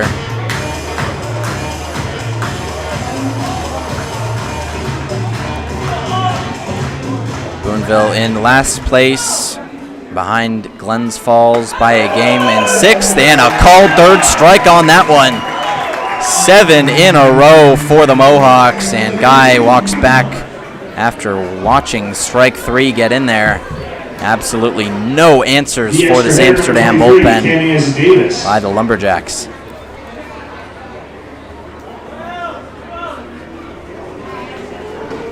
That brings up the leadoff man, Kenais Davis, singled and grounded out to second so far today.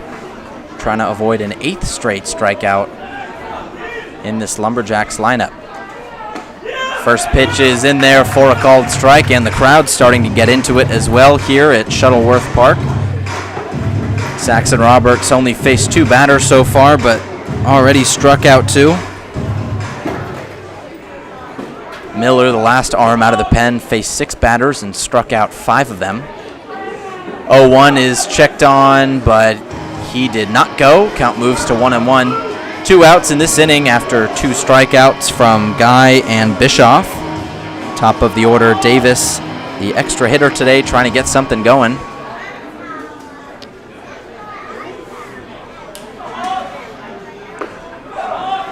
That one down low, 2-1 the count now on Guy. Only one team has a worse winning percentage so far this year. It's in the PGCBL West, the Newark Pilots, 0-6. They have not won a game so far.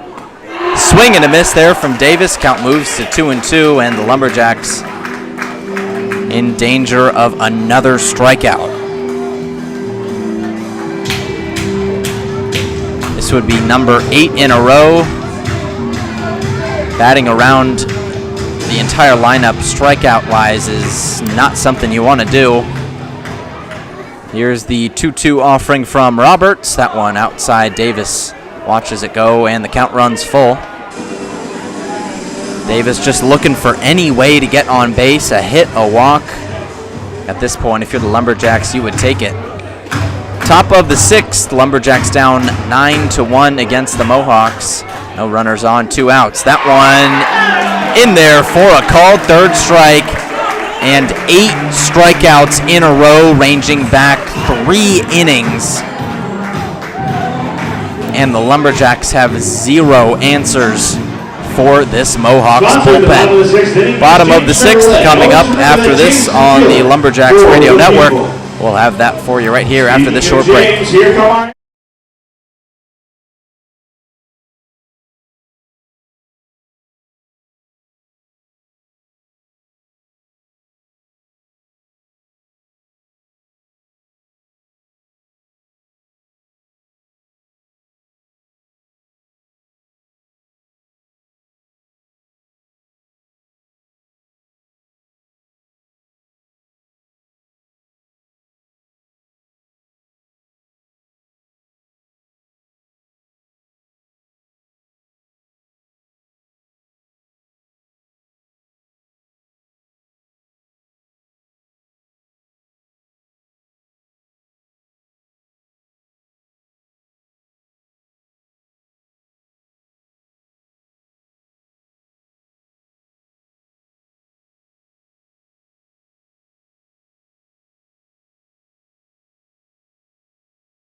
New arm on the mound for the Lumberjacks. Low wind shins day is done. Final line for him. 1 inning pitched, 3 hits, 2 walks, and 5 earned runs.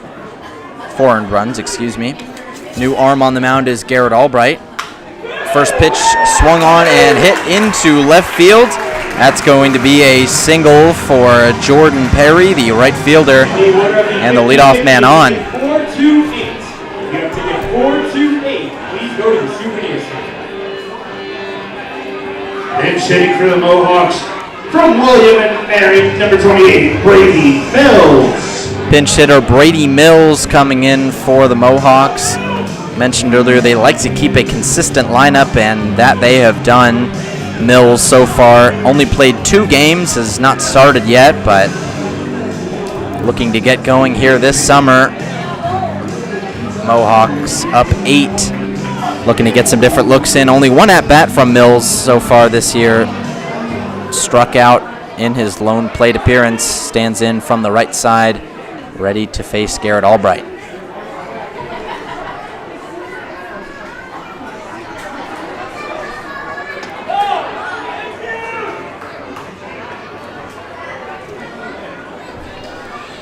First pitch is outside for ball 1. The new arm on the mound, Garrett Albright. Played JUCO ball, currently is unsigned as he checks his swing. Throw over to second is in time for 1, but there will be no throw over to first for 2, so a fielder's choice ultimately means there's 1 out in the inning. That brings up the leadoff man, Tyler Correa.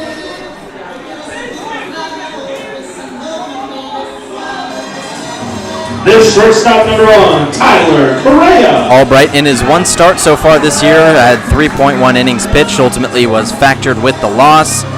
8 hits, 6 walks, and 10 runs, only 5 of them earned for the unsigned sophomore out of Coastal Alabama Community College, as this one fouled back behind the plate.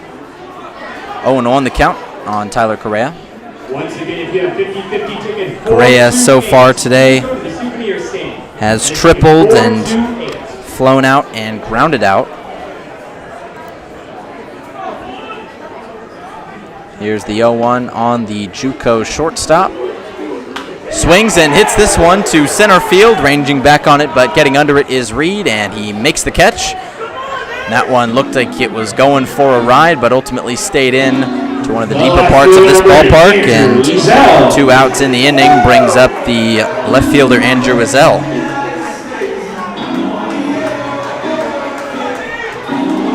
Wiesel so far very productive, a single walk and a sacrifice fly.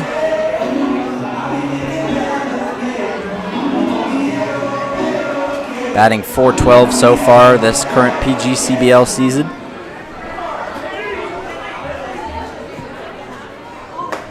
Ducks out of the way of that one. It almost hit him in the head. 1-0 the count.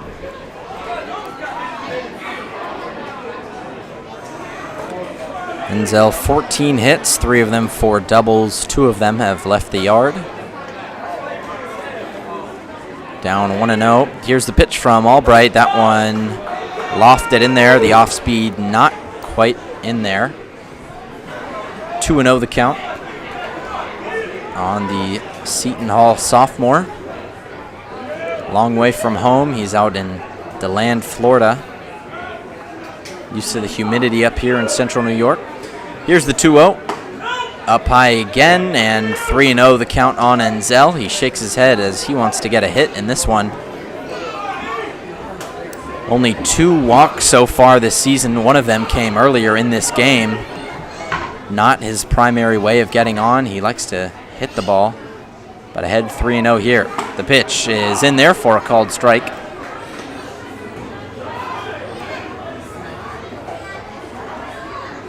Last game out for the Mohawks, Enzel had 3 hits, including a homer for 2 RBIs. Lots of balls leave the yard here at Shuttleworth Park. Swings and misses on that one.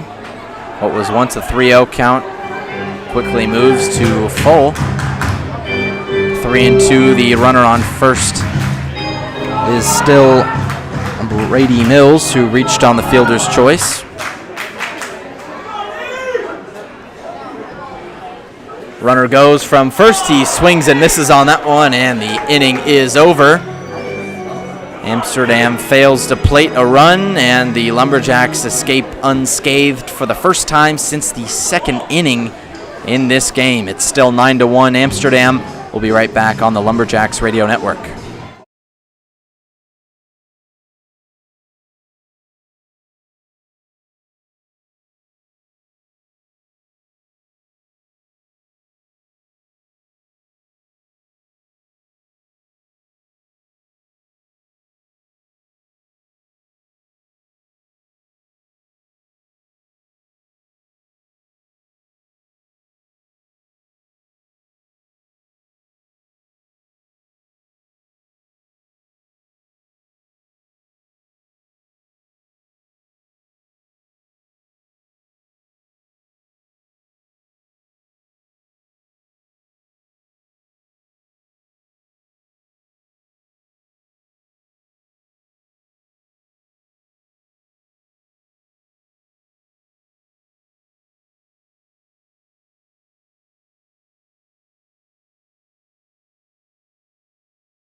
Saxon Roberts still out on the mound for the Mohawks. It's Will Hill standing in, facing a 1-2 count. That one in the dirt, 2-2. Hill so far in this one has struck out and popped out to second base.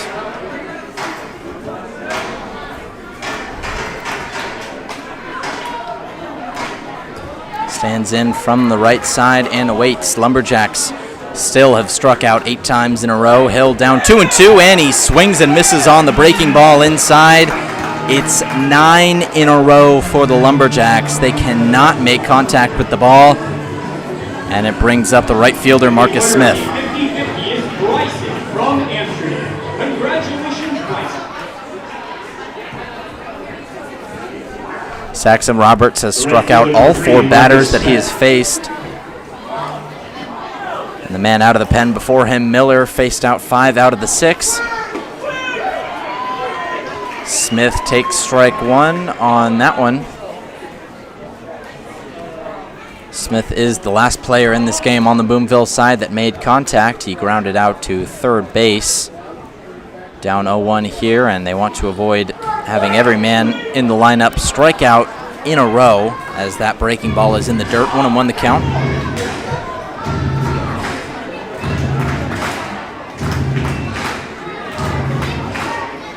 Last hit for the Lumberjacks came in the 3rd inning from Kanias Davis. Is that fastball in there? 1-2.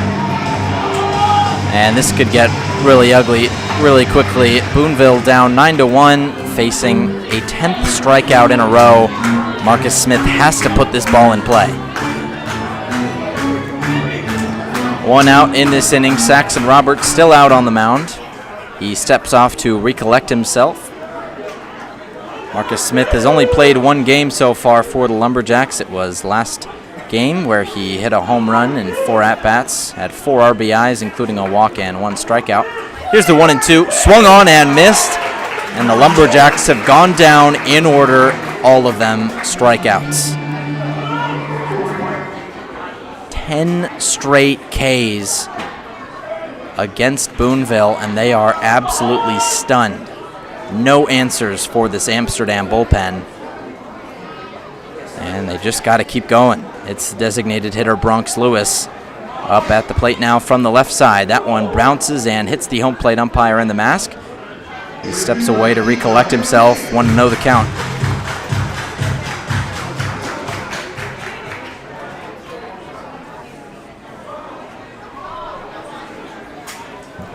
Ever since that 1-run 3rd inning, the Lumberjacks have been set down in order, and we're all the way up in the top of the 7th. Hasn't been their best day at the plate, but still some time in this one if they want to get going. It's an 8-run deficit. They'll need to start now if they want to climb the mountain. Here's the 1-0. That one off speed is high up there. 2-0 the count.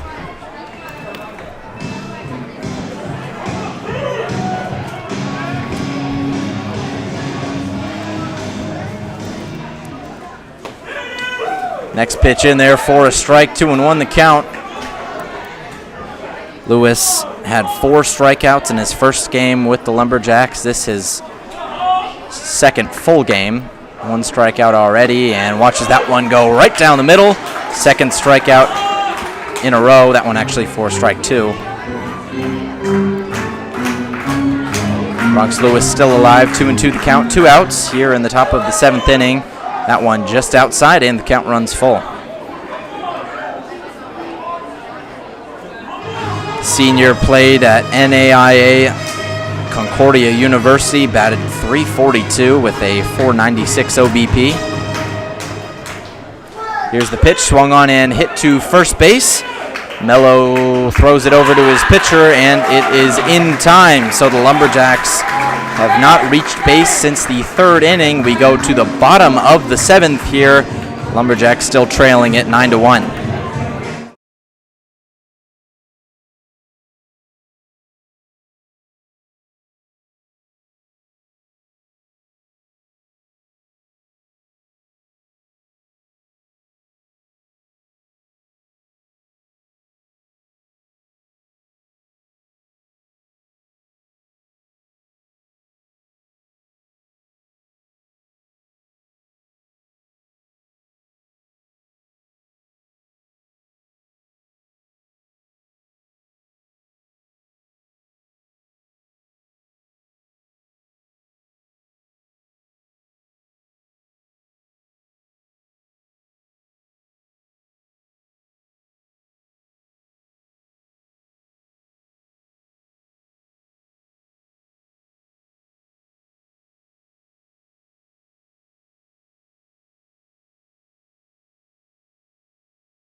third straight inning with a new arm on the mound for the Lumberjacks. It's Colin Glenn.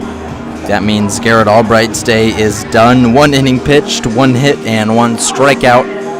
Not a bad outing for Albright. Colin Glenn out there has struggled so far in this year. He's a fastball slider pitcher, uncommitted JUCO sophomore from Kansas Wesleyan University.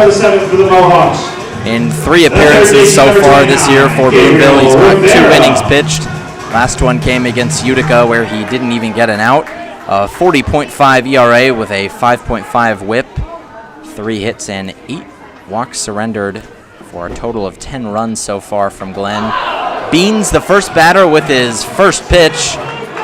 Hits him right in the back, and Gabriel Rivera is on after 1 pitch with the hit by pitch, and that means it's Aiden Dill, the center fielder, at the plate now.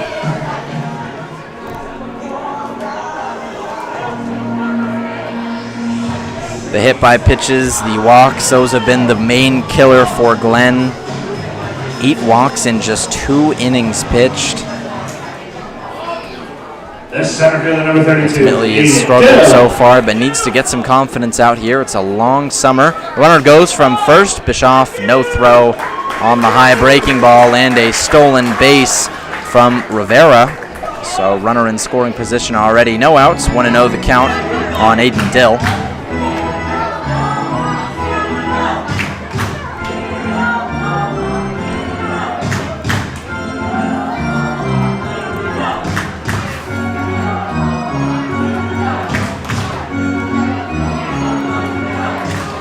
Dill so far today has singled, struck out, and grounded out.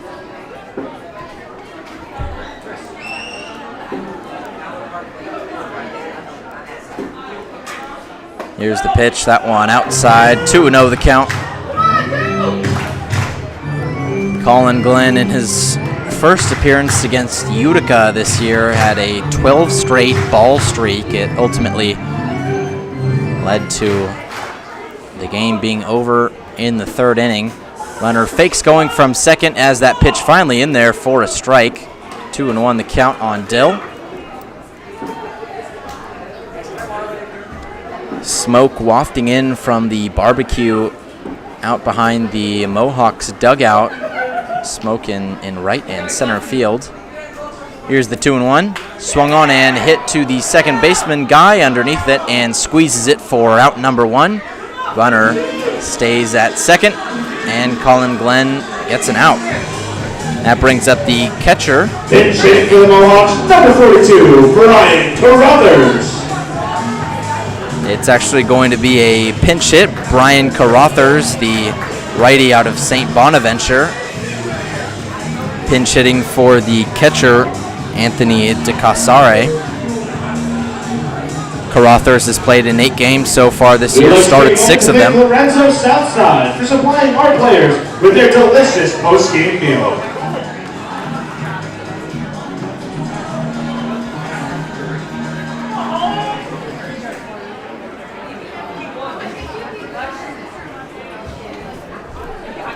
Carruthers so far this year, .278 batting average with a .480 OBP. He likes to draw the walk, 5 hits, but 6 free passes. Runner goes from second, the ball inside, throw is not in time.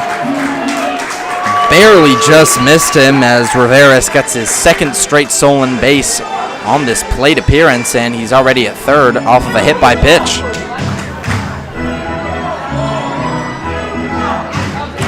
So Colin Glenn has his work cut out for him. Carruthers ahead in this one.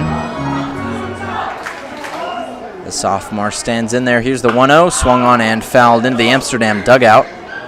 Players go diving out of the way, but ultimately rolls out closer to the first base line. 1-1 the count. 1 out in the inning. The runner on third, Riveras.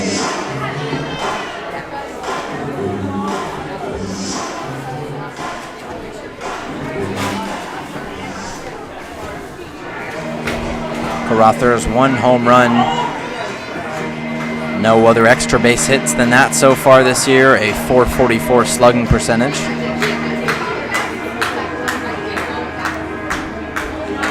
1-1 the count on the backstop. Here's the pitch. That one in there, but just a little bit too low. Colin Glenn disappointed in that call. 2-1 the count.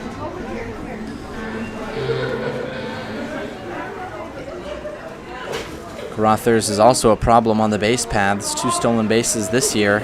Only been caught stealing once. 2-1 is in there for a called strike. 2-2 the count.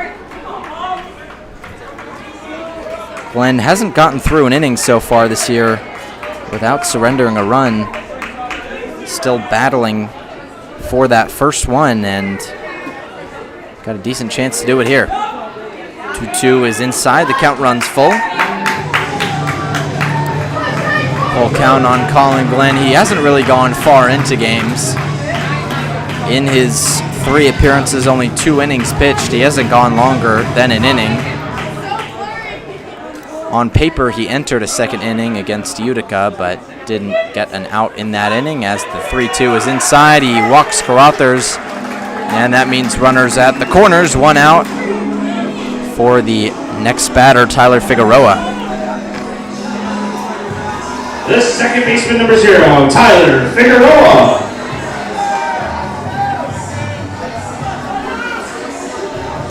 Figueroa so far today struck out in his first at-bat, but came back with a double and a single in his next 2. Junior out of Wake Forest. Stands in from the right side, awaits the first offering from Colin Glenn. Here it is, and that one hits the glove of Bischoff, bounces off. The runner Carothers goes from first to second, but the runner Rivera stays on third.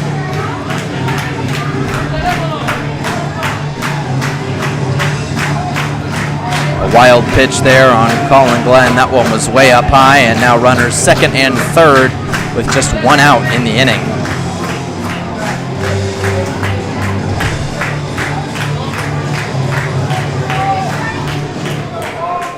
Figueroa from Colony, New York, right outside of Albany, not too far from here. That pitch catches the inside part of the zone. Count moves to 1-2.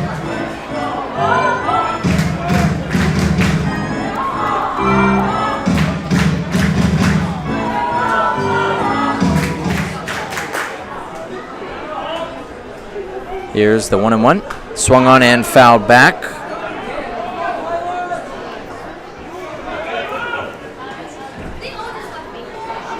On deck is Robert Mello, in the hole, Chris McLaughlin.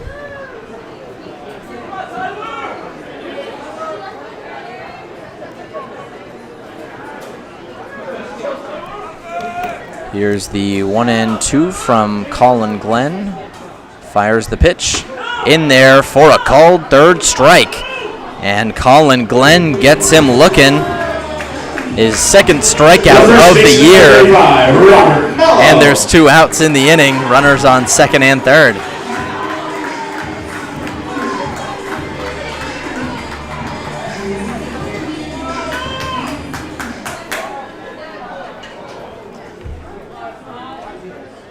First offering on the next batter, Robert Mello. The first baseman is fouled back behind the plate. 0-1 the count.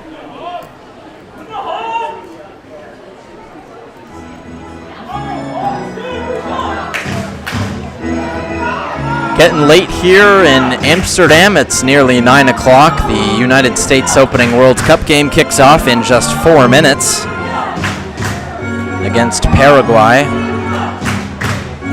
But we're focused on baseball over here. 0-1 on Robert Mello. Here's the pitch. That one clips the outside zone. 0-2 the count. Colin Glenn only 1 strikeout so far this year, but 1 pitch away from his second in this game. Mello hasn't struck out yet today. Here's the 0-2. That one in the dirt, gets away from the catcher Bischoff. He can't find the ball, and the runner scores from third.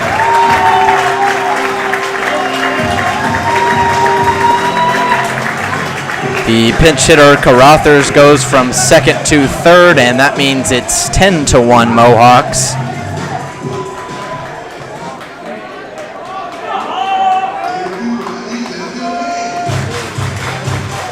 one getting out of hand. 10-1. Not quite at the mercy rule yet. That's 12 runs in 7 or more innings as the first pitch is in there for a strikeout. So Colin Glenn gets 2 Ks but surrenders 2 runs in that inning. Sits down Robert Mello with the fastball, and it's 10-1. Amsterdam still on top in this one. Boonville bat on the other side of the break.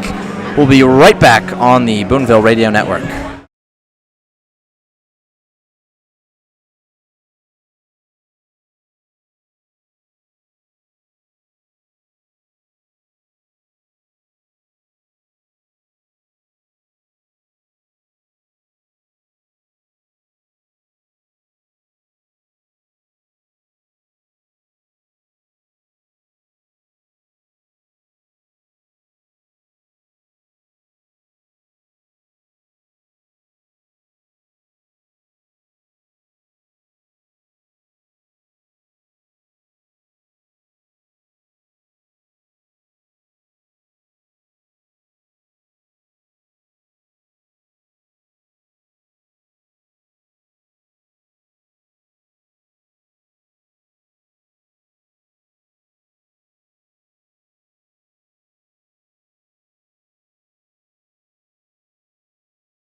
Welcome back to Shuttleworth Park. It's 10-1 Mohawks.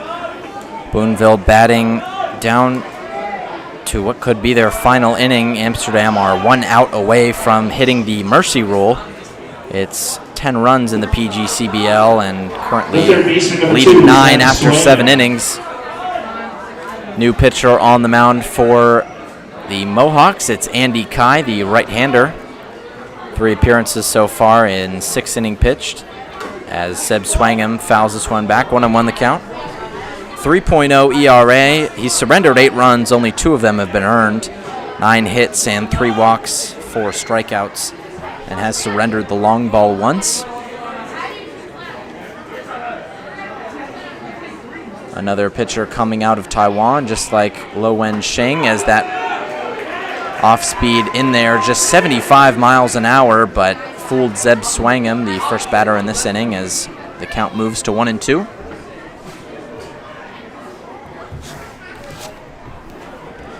Here's the delivery. Swung on and missed. He was way out in front of it. The catcher dropped it. Throw over to first is in time.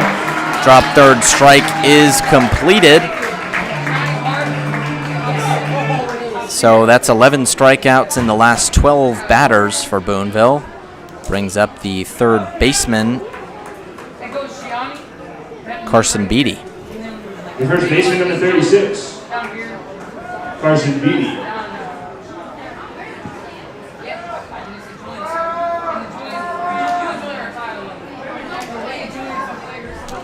First pitch on Beatty is swung on and chopped to the second baseman. Figueroa ranges in, and the throw not in time. It's behind. It goes into the Amsterdam dugout, and Beatty is awarded second. The first baseman, Mello, completely missed the throw. It went right into the Amsterdam dugout, and for the first time since the 3rd inning, Boonville have a man on. It's Carson Beatty, his first time on so far this year. I'm sure that they will not score that a hit, even though it was a chopper that was quite competitive. I think he would have beat the throw even if it was on target. Shortstop number 4, Elijah Negron. But in an away stadium, it's unlikely they're going to give you anything. They don't want their pitchers picking up those hits, so an error. They'll say Carson Beatty reached. He stands on second, just one out. It's Elijah Negron, the shortstop, the next batter in this game. Swings and misses on the 0-0. This one over to third base. Rivera makes the throw. It's in time, and the runner Beatty does not go from second. So 2 outs, runner on second, brings up the left fielder Noah Reed. He has struck out once and grounded out to third so far today. He's struggled to get going so far. Came into the game batting just .200. Average has gone down since then. Runner on second, though. Good opportunity for the sophomore. Here's the pitch. Inside for a ball 1.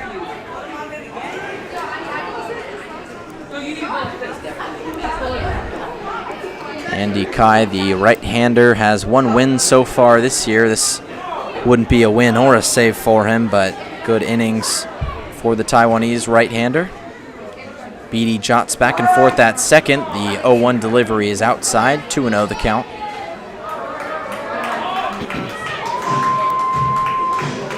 It's completely dark here at Shuttleworth Park. The sun has completely gone underneath the horizon as it's just after 9 p.m. here. The lights are on and the smoke continuing to billow in from behind the Amsterdam dugout. Reed checks his swing on the 2-0 pitch. The umpire from second says he went. Didn't really look like he did, but 2-1 the count regardless.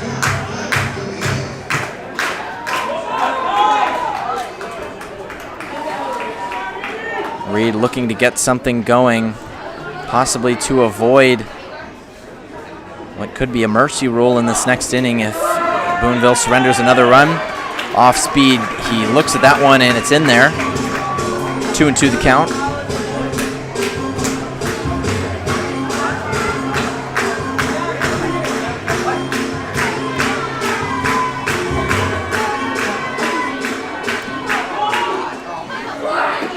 Checks his swing. He did not go that time. So the count runs full on Noah Reed. It's full count, 2 outs. Runner Beatty still on second.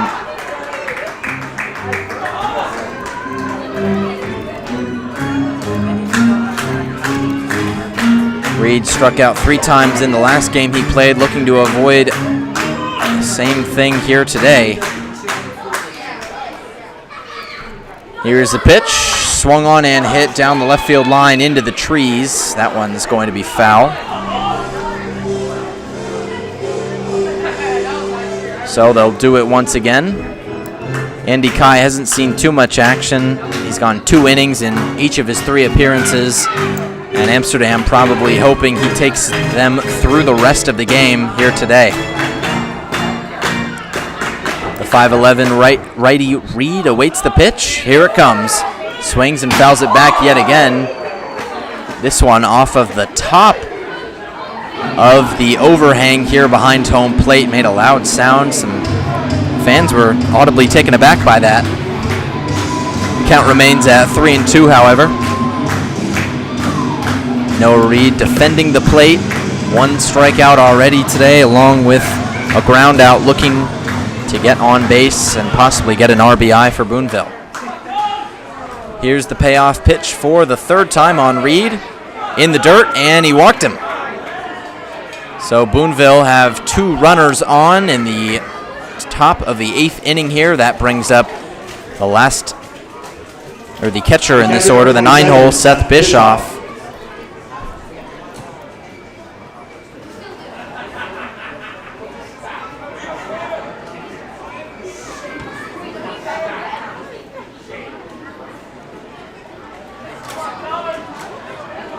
Just the 2nd walk here today by the Mohawks.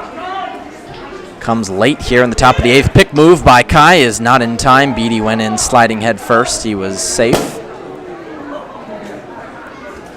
Runner still 1st and 2nd for Seth Bischoff, the catcher. It's Beatty on second, Reed on first. Jihad Guy on deck. Then we get back to the top of the order. Here's the first offering. That one way up high, 1-0 the count. Bischoff so far today is grounded out and struck out. Has found some success with a homer already this year with a .300 average. Solid behind the backstop as well defensively for this Lumberjacks team. 1-0 pitch is in there for a called strike. Count moves to 1-1. Boonville losing the hit battle brutally here in this one. 13 hits by Amsterdam, just 3 by the Lumberjacks. Would probably have a couple more if not for the scoring decisions, but not enough to add for the discrepancy. 1-1 pitch is in there for a called strike, 1-2. And Bischoff down to his last strike here.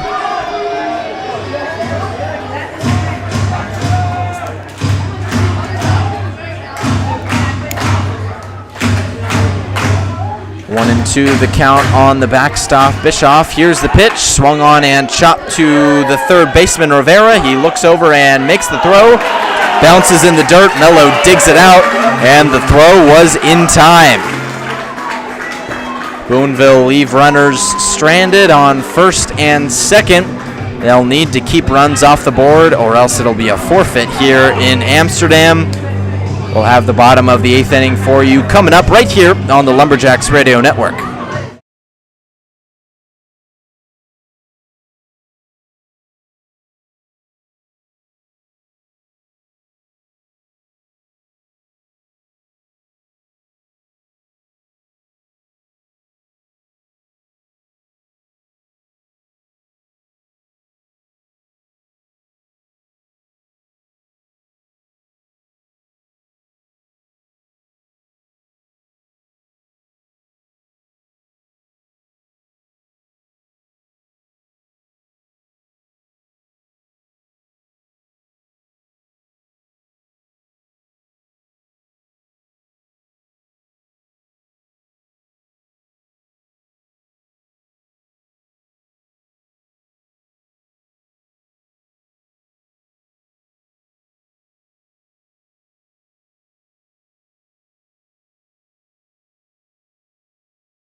Back here at Shuttleworth, another new arm on the mound, this time for the 4th inning in a row. It's Ian Farber, primarily a position player, only one appearance so far this summer, 1 inning pitched.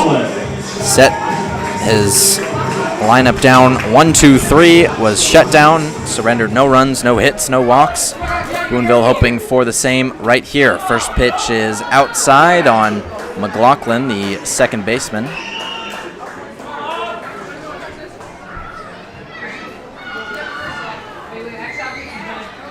So far, he's grounded out twice and doubled. Next pitch is swung on and missed. 1-1 the count.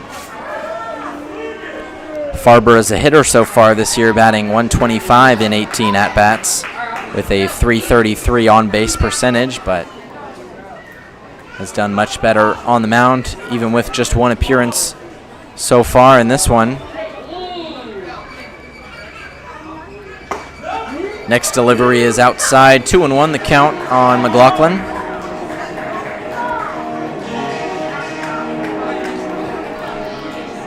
So far this summer, he's started 5 games, played in 7 as the off-speed way up high, 3-1 the count now. 444 average in those 7 games. He's enjoyed 8 hits, including 1 home run. McLaughlin just graduated high school, hasn't even stepped foot in college yet, and already off to a hot start in the PGCBL. Here's the 3-1 pitch from Farber way outside, and McLaughlin draws the walk. That's just his 5th so far this year, but he won't mind the free pass. That brings up the right fielder, Jordan Perry. The right fielder, number 20, Jordan Perry. Perry so far today has singled twice and grounded out to short. Played in 9 of the Mohawks' 10 games so far this year, started 8 of them. First delivery from Farber is checked on, but it's in there. I'll say he did not go, though. 1-0 the count.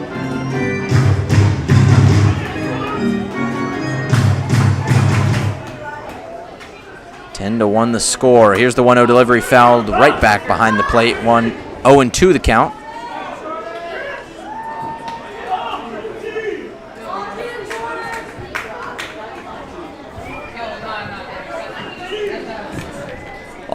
Farber has not struck out a batter yet, pitching-wise, this year, as that one just misses inside on Perry. Count moves to 1-2.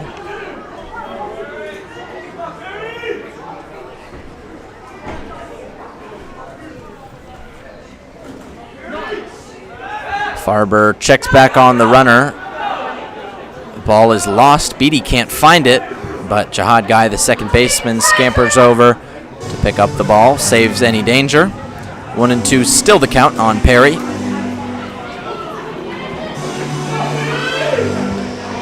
Perry is the only player on the Mohawks team with 1 of each extra base hit, 1 double, 1 triple, and some homers. Lofts this one into left field and can't make the catch on it. It's down for a hit. Again, I can't see what's going on in left field. There's an entire deck blocking my view out there, but looks like Reed couldn't find that one. Down for a single. So it's runners on first and second. McLaughlin walked, Jordan Perry with the single, and it brings up the pinch hitter, Brady Mills.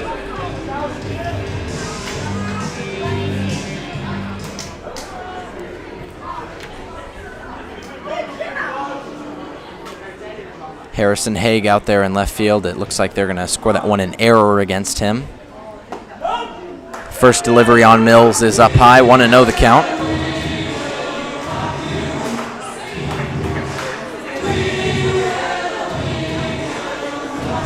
Mills so far this year, just 1 at-bat coming into this game where he struck out. Grounded out in his first plate appearance here today as he fouls this one back behind the plate. That escapes the stadium, and the count moves to 1-1.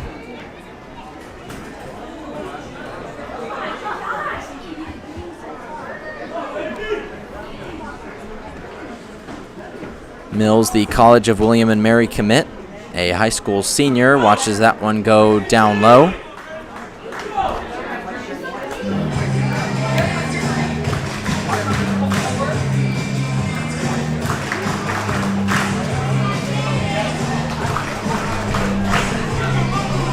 Two and 1 the count on Mills. The wait see delivery from Farber. Here it is, swing and a miss, 2-2 the count.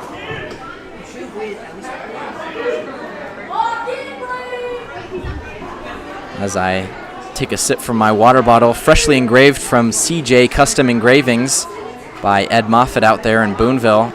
Beautiful water bottle with the Lumberjacks logo and my name on the back, as this one fouled back and out of play. It's a nice hefty water bottle too, holds a decent amount of liquid. And I'd recommend anyone go get some CJ Custom Engravings. It's very well done.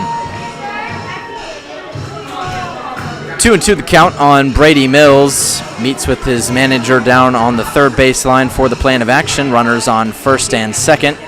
Still no outs in this inning. Farber trying to find his way out of it.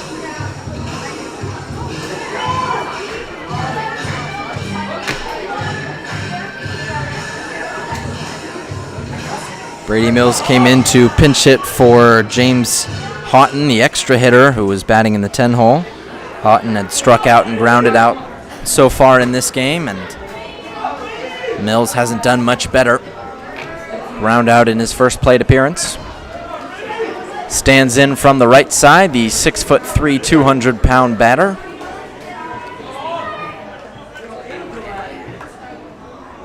The 2-2. Swung on and hit high. Beatty tracking it back into foul territory, but he can't find it. That one gets out of play, and the count remains at 2-2.